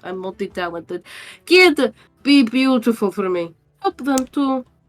The kid nods. You guys do speak Kid? sign language. You guys do use sign, don't you? It's a I Welcome. speak the language of the gods. okay. You're They speaking said- What the fuck? I forgot Adavesta was there. Treat him Echoing well. in the entire store is just gods. You are Treat my- speaking common. Did you sell this guy stuff? No, then I all did of a not. sudden you hear- He came in 2 minutes. He came in 2 seconds before you. Then all of a sudden you hear Adavesta say some strange ass noises, which is Anyways, which is draconic, but treat- nobody knows he what treats that my is, and kid so- well. He is Nice. new. He's learning. All right, I'll be back. All right. Goodbye, Mister. Do I know his Oh, name? wait, no, I Looks can back. speak sign Oh. language. What the heck? Do I remember his name? Because we know each other technically. It's up to you, sir. Would he have a bit of that reputation for people to know his name? Yeah. Yeah, you know Okay. his name. Or yeah. I mean, I I'll gave see you the other you thing later. people call him, but I feel like that one's Oh, kind of right. outdated. Unless that's kind of I mean, I think people would know enough about your name to associate a title to you, so it's like, either or. I want to use his name. It sounds more personal. All right. I'll see you I think I later, have it in the notes. sir. Let me pull it up. his real name is his long name is Serangelo. Do I know that? Oh, Probably. probably. I think you're only known by Sir to a lot of people. I want to be stupidly sneaky. Yeah. Okay, yeah. We gotta work on the history then, because I feel like That's there'd be a timeline of like Sir, and his name and shit. Well, anyway. Wonderful. That's not. take care, sir. Don't cause too much chaos. Walks away. Okay. My client! I just Upstairs said now, that. Kid is staring at both Adavesta and Sir. Do you guys want to The peruse pig. the shop? What a He weirdo looks that down guy at was. Kid. He's my boy, my baby. Yeah, you see, it's a little boy Harangon with a lot of covers around him. He's like way too small for the counter, so you can clearly tell he's on like a footstool. a very fancy one. Is this your kid? Saffron is gone. I said but- I said that before I left. Take good care of my kid. I left. yeah. You can. He like looked over to where you left, and like says that without really expecting response. The curtains. He looks down at Kid. You got cigars? They take a box from underneath the counter and open it up. They roll them fresh for you. Yeah, how responsible letting a child roll a cigar. Smoking them. I'm pretty sure some people do lick the cigar paper to make it stick. Yeah. He does. That is the thing. He These has are- a little pot of water. He has a little cauldron, mini cauldron of water. That's it. Okay, we'll say that. So these are, thankfully he's not rolling anymore, but he pops out. You see that it is a nice selection of variously different colored wraps of a cigar, and on the- Tobacco, lavender, weed. There. What you want? Yeah, there is like multiple kinds. There's like exotic herbs from like long ago from like the other continents that are pretty rare to come by. So clearly those are expensive. But then there's one in the far right corner that has like multicolored wrapping paper on it. And as you like pick it up to like kind of smell it as you do to test the cigarettes, the cigar smells like a bundle of fruit. Dang it. Sorry. Sorry. What do you That's take for a basket? Give me the tobacco. All right. Normal tobacco, that'll just be for a normal tobacco cigarette. It would just be 5 silver. So you would take out a gold piece. A million gold. Yeah, 5 silver. 5 silver. You're running me dry here. Yeah, dead right. Can Adavesta just grab He looks around, gives the silver. the rainbow cigar? I kind of know the deal with these shops. What's going on with that one? He like points at the multicolored wrap. Adavesta, you pick it up to examine it. If you want to give me an Arcana check to see like what this berry smell could be. Sure. It's not gonna go through. Would I have to do that too, or? I got a nat 1, bro. Okay. Well, yeah, you should probably. Time stops. We zoom in Adavesta's eye. We see you standing crisscross across from an older gentleman. Looks to be a kitsune. Pointy ears, kind of folded down by a straw hat. He's in orange robes, and he's smoking like 5 blunts at once. What the fuck? And he like takes it out, does like a gigantic smoke cloud of like a giant world serpent. Remember, my student, 1 blunt is never enough. Master, my legs hurt. What the fuck is going on? Master, my legs. We zoom in back in on reality. Dude, Issa, what are you? Something. What the fuck are you? Of course, the answer was here all along. He's gonna grab, he's gonna eat the cigar. I don't fucking know, bro. He doesn't have any. You have to pay for it. Are you stupid? If I get blamed for this, You will get blamed for this. Kid is like staring dumbfounded as you eat the fucking cigar. Roll me a D100, and this time we are rolling on the wild magic table because that was a wild magic blossom cigarette. Are you stupid? That was so expensive. Somebody's getting in trouble. Somebody's getting in trouble. A 57? Somebody's getting in trouble. Okay, depending on what this is, we might end it here. No. Fireball centered on themselves. Cast fireball centered on yourself. If you I will actually murder you. If you actually ruin everything. On yourself. Cast fireball centered on yourself. If you ruin everything for me. Yeah. If you ruin my shop, bro. Arthur. Centered on yourself. Arthur. Everybody quiet I up. swear to God. This is a very important question. So Saffron's shop. I imagine is it important to Saffron? I imagine. Did he actually get fireballs? No, I imagine it's like made of like fine wood, clean shag carpets, a lot of like herbs and stuff, right? Say it's made of fireproof. Are you fucking kidding me, dude? Stop! So, no. As Adavesta eats the entire cigarette, you all smell burning. Are you fucking kidding me? I'm gonna kill you. I'm killing you. I'm killing you, 57 to dude. 58. For the next minute, any flammable object you touch that isn't being worn or carried by another creature bursts into flames. And since Get him out! Somebody's gonna die. God, Get him out. No. This is just like the first episode of Xavier Renegade Angel. He's gonna run out of the house. He's gonna run out of the shop, bro. So at your barren feet, the carpet alights underneath. This is a case of arson. We gotta get out of here. Can I go? Can I smell the fire and like take it out? Touch me. We're gonna cut back from that. over to what Saffron is doing because that's pretty. Are you important. fucking kidding me? Dude, It's not fun. No, do your thing with the knowledge that you can I put out the fucking fire? Can I put out the Uh, fucking fire? Can I put out? I can smell it. I'm not blind like by smell. Sir's So- gonna help. Okay, Can so you- let's can somebody cut. put it Let's out? do a few more things first. So we will cut to Gulbrand because Gulbrand wanted to do some more shopping. Fucking Christ, bro! I swear to God, please, my weed. Gulbrand, what are we looking for? So, At least it's firstly, gonna he's smell gonna to apologize in Elvish to the guy, Oh, and it's all right. he's gonna ask for a. Let me look at my notes. Pool collapsing. Mm-hmm. How much? Let me look it up for you. I hate everything.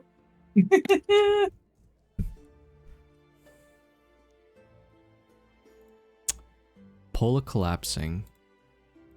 Let me look at the notes. Yes, the Dude, that could have gone so wrong. There's so many effects that just deal enough damage to insta kill a level 1 yeah. character. for sure. That's could have gone so wrong. You see that he looks at you, taking out a collapsing pole. This will be 20 gold pieces. Okay.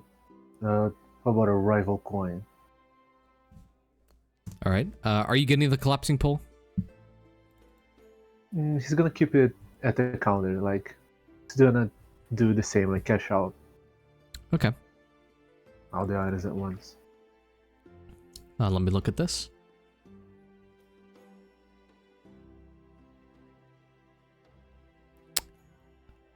Let me test this real quick.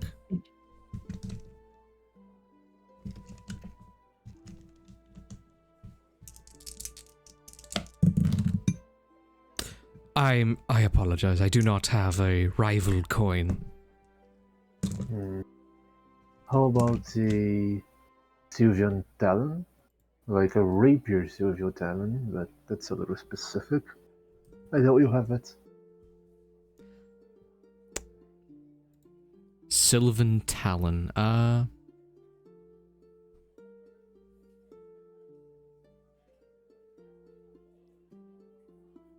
You said rapier specifically? Well, wait a second. Sorry, I meant scimitar. Okay.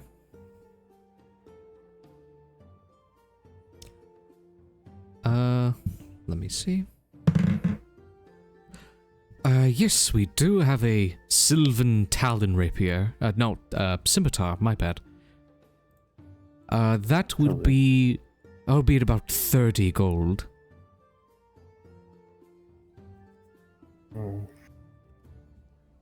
Well, we reach a bit of a predicament. I only have 43 golds. Ah, I see. Well, to avoid any other dispute, I could roll the collapsing pole in the Sylvan Talon if you... you said you had 40... How much? 3. I can take 43 gold for the collapsing pole and the Talon. Will you also accept a shield? A shield? You think you can sell it?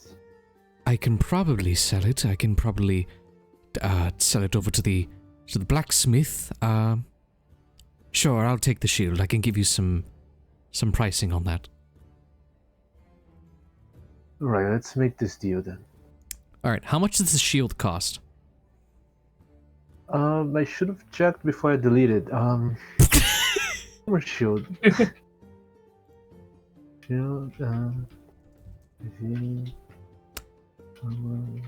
10 gold pieces. You beat me to it. You can do 33 gold and the shield. Yes. I'll do that then. Alright. You can add a Sylvan Talon Rapier and a collapsing pole. Scimitar, my bad. And a collapsing pole. Yeah, that's all. She's just gonna walk back and follow follow Bellamy. My soul's That's living burning. All right. We cut over to Saffron. I smell something burning, guys. Is shrimp frying chicken? What? Is it fried rice, not chicken, idiot? Sorry. Do I smell it? I'm They're going crazy. They're going crazy. I'm going insane. I'm going insane. Do I need to? I can't rest until this fire is gone. My entire livelihood is here. Do I smell it? Do I smell the burning carpet of thousands of dollars in gold? I have insurance, thank God. Medieval Geico or something. Roll for insurance. No, I'm kidding. I don't know. What? Roll for deductible. Roll for coverage. If we get into insurance claims in this D&D campaign, I don't know where I will go. Fine, you don't need the store. We're gonna be leaving anyways. So you head downstairs. I don't smell the fire. The bell is Great. run. So is this before normally you'd come down here. You would find a noble kind of wrapped up in some covert cloaks, or you would find a representative of some kingdom or church down here awaiting to see you, to get a reading from you.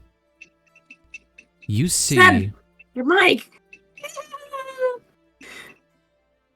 You see, standing attentively,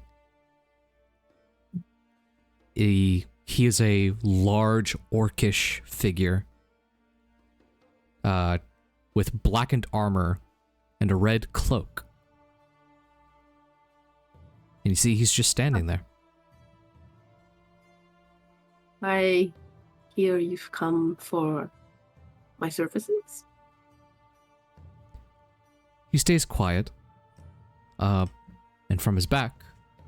Okay. I like him quiet. You see it is wrapped up in a nice blue cape that has some blood on it. A nice blue cape that has blood on it. And he slowly unfurls it. You see a decapitated hand holding a golden scroll. Oh. And, he sets it down on the table. Oh, for me? You shouldn't have. Is it extras for me? You take the scroll from the dead hand. Oh, if I die, I swear to God. You open it up and read it aloud. Yep. Yeah. Dear Saffron, opportunity awaits. We hope to see you at the Sunrise Plaza. Hope to see you there. The same old letter, an old spiel. And the guy kind of waits. The decapitated hand. The giant orc covered in armor and red cloaks kind of waits for you to be done reading it. Okay. But I am already here in Sunrise Plaza. Is there a reason why this is in a decapitated hand? Or is it through aesthetics? He goes to take something from his belt. Ooh. Pulling out... I got! a weird circular device with a crystal at the top of it. It's like a disc with a crystal on top. He flips it over and sets it on top. He spins it round and round like it was a record. And you see a projection come from the crystal. Something foreign to you, an odd type of magic you have never seen before. Interesting. Look. You see the tall, standing figure of a elven woman with a blindfold across her eyes. She is wearing the same black and red uniform as the orc behind her now. She doesn't look to you because of the blindfold, but she stands at your attention, and you see that on her shoulder is a cat. You see that she begins to speak. Saffron, I do hope this message finds you well. The Crimson Cord has been observing you for quite some time, both in great pleasure and great dismay. On one hand, you are helping in routing out the evil of the city of Historia. On the other, you use poisons, deceit, and trickery to do so. A devil's Specialty. advocate, as we would say. Here's my specialty. I record this message for you to extend both an offer and a warning. The Crimson Cord permits you to go on this pilgrimage. This hand could have been severed, the scroll kept hours, and you barred from entry. However, I see a seed ready to blossom. A new opportunity for you. The Crimson Cord will watch you over your pilgrimage. You will not know we are there, but we will be there. And if we hear of you using your poisonous, vile tactics instead of donation or any other kind of kind act to root out the possible evils, we will have no choice but to consider you a threat. Take this opportunity kindly, Saffron. The Crimson Cord does not often give second chances. And the orc stops spinning it, and the projection fades. Who are they again? They didn't give their Scratch name. his head. They didn't give their Crimson name. Cord. Yeah, the Crimson Cord. Do I know any history about them? Go and roll a history check.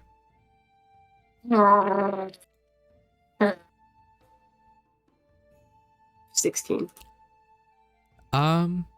You know about the Chapel of Crimson, which is a church dedicated to Ilmater, the god of pain and endurance.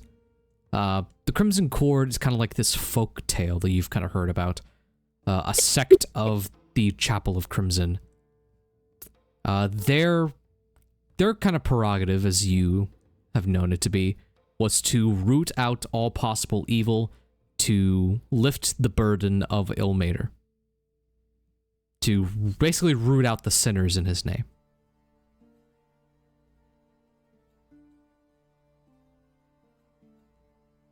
I don't work for them. The fuck? You don't work for them, but they've given you a warning.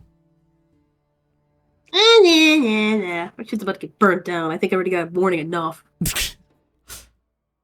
The orc looks up at you, waiting your response. Well, looks down, actually. He's pretty fucking tall. Yeah. Dude. Hey. I mean, well, I guess you didn't come for a reading.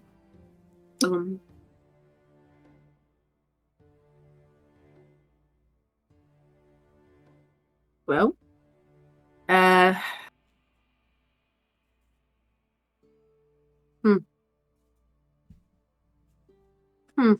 think about it. But, I will accept the scroll, of course. I'll keep in mind what they said. Blink, blink. You see they kind of adjust their cloak and begin to walk out of the back entrance Bye-bye. And then Saffron, you begin to smell burning incense and carpet and wood. I start running. You begin to Oh run my up. God. And Go on fire! we are going to end the session there for the night. Oh my god, you have to be kidding me. Are you kidding me? That's just gonna burn for 24 hours. I hate you. I hate you. I hate you. I hate you. I hate you. I hate you. I hate you. I hate you. I hate you. My I hate God. you. I hate you. Ozzy disconnected right at the end there. So No, he's been disconnected for He's been disconnected a for a bit, but I'm just saying, like, yeah. R.I.P. I'm so sorry. Alright. I hate you. Don't speak. I'm sorry. My life was going great. Life was going good. I was gonna go talk to my little client, and then you said, "Nah, I want to burn everything. I'll burn everything to the ground." Fuck you. To be fair, it That wasn't could have your gone fault. so wrong. That could like it went somewhat wrong, but it could have been so much worse. We could have had like 3 PC deaths. It was in the 50s. It was in the 50s. It was definitely in the fire range. So And it wasn't intentional. It didn't pick the set everything on You fire. ate setting. my fucking shit without asking. This is a magical shot. That What do was you their think is gonna fault. happen? That was totally a That part conscious was on them. decision, though. Yeah, Yeah, but the idiot, rest, nah. idiot, see what I idiot. must do now, and then he swallows And I'm the whole still thing. waiting. He I'm still eats waiting the, for my. him eating the cigarette was not what I thought. I thought he was gonna be like, I light up the blunts. No, he didn't have a lighter, so he just thought of the best and fastest way yeah, to get into that the was a system. logical choice. I hate every single one of you. I hate I hate Adavesta so bad. as a summary, half of the people were hurt emotionally or physically. The shop burned down. Everybody hates Adavesta. It's not burning down. It's just the carpet's might on be. fire. don't speak negative. Don't speak that It was into just the rug, right? Anyway, that got on fire. So the Yeah. rug was the first thing to catch on fire. The first. Yeah. Hey, we'll keep it that. But We'll then keep it. He ran out of the shop, meaning he touched. Mhm. Oh my god. Everything's on Mhm. fire in there. Yeah. No, I have a system. Okay, I have a system. A system of what? You have fire alarm sprinklers, fire sprinklers. I have a fire system, bro. I'm not losing my shop. I worked so hard for. In I'm not Geico in medieval insured. times, I don't. Yes, I'm not Geico insured, bro. I'm not. I have a water bucket. I have water on the side. Yeah, Water they, buckets. you could have glyphs of warning that have create water stored in them. Yeah. See, he's thinking. Why would you expect fires to start at your place? Because people are stupid, and this is a fire hazard place. Just how many people die from fires every single day? Every single day. Wow. I'm sorry. I'm sorry. Arthur, Going up to Arthur, date. I don't wanna hear you if Adavesta talk had anymore. just smoked it, would they have still had to roll on the wild magic table? They still would have had to roll, but it's Probably would have fucking burned down everything. Okay. they rolled a nat 1 on investigating it, right? So they had no way Yeah. of knowing either way. So I hate you. Oh, but you roll a 50 Yeah, for no. burning Sir, it. Sir knew what he wanted. He just wanted something like cheap and quick. Yeah. And then In the wrong shop. then Adavesta ate a whole cigarette. Yeah. Anyways, Okay. that was session 1. Yay. How did we think? What did we think, guys? I had fun reprimanding people. I think we need to get. It got serious for a minute. I was like, dude, Flammy was getting in trouble, and I like out of nowhere remembered like someone said that to sell poison you have to ID check, and I was like, ooh, I got this. I'm gonna fuck shit up. I love that. I fucking because I didn't know that before. I did not know that before. I love that you built up on what Saffron established. That is so awesome. Saffron went. I have to ID check to sell poison. I filed that away in my memory for later. And then Flammy was getting in trouble, and I was like, that guy didn't check his ID. Well- That guy didn't age verify before he bought the poison perfume. Oh, Oh, stinky. Gulbrand could have been a baby. Goldberg could have been a child. Who knows? Yeah, Saffron just does it I because they assume don't wanna... Goliath babies are still big. Saffron just follows every rule carefully because they're under like the eye of the inspectors more harshly because of where they come from. So discrimination. So yeah, obviously. and then the dude was like, I didn't know. We put it in the value bin, and I was like, do you think your ignorance is a good excuse for committing a crime? Is that what you're trying to pull? See, think smarter, not harder. This is why Saffron's shop has been long lasting because bros follows the rules to the T, bro. Yeah. Awesome. I am like a target, bro. Nobody's passing through this shit, bro. The first interaction that I set up for Chris and Chris, Elf Chris and Human Chris, they immediately get reprimanded and have to close early. Yeah. Hey, less competition for me. At least I didn't take anybody to jail. Yeah. Yeah. Less competition for me, cause fuck that shit. Damn. I also love that the first thing I did was outing my captain, who was only trying to help me. Oh yeah. He let me alone die. He was only trying to help me, and the first thing I do is snitch. Yeah. Oh, I hope Sir doesn't die. From the fire. From the fire, of course. Sorry. That's to clarify. Yeah. You're gonna talk about what? I think we should start over. No. All right, guys, let's take it from the top. From the top. Session 1. Take all two. votes again. Everybody back to 1. Yeah. Session 1. I'm surprised we only had one technical issue technically, and it was the stream cutting out halfway. I'm surprised that we got uncomfortably close to several PC deaths. Especially right at the end. Yeah, right at the end, because Tony Imagine. decided to eat a thing. Mm-hmm. It wasn't me, bro. Stop, idiot! I hate you back. so bad. I'm gonna have that shit. Dude, it is. If you had rolled poorly, that was Sir dead, that was Adavesta dead, depending on the range or whatever you rolled, that was Saffron dead. No, Saffron was under, so probably Yeah. not a lot. Okay. Because they have a. That's still potentially 2 PC deaths. Look at the clip in mute chat. That's how he ran out of the store, or how he's going to run out of the store. I hate you, bro. I knew exactly what you talked. I knew exactly where you were recalled mentioning from the too. episode. Yeah. I knew exactly where you were talking about. You, I hated it. Also, I forgot to ask: is it gonna be bi-weekly or just weekly? It is bi-weekly. So next week is Tempora so Unmasked. Twice a week. Yes. I can't wait to watch that. I can't wait for that to go down and everything to be so normal and be like, yes, and over here we're like, oh my god. I'll be closing up the stream now. I'll be closing up the shop, guys. We're closing up shop. Closing up these nuts. God, no.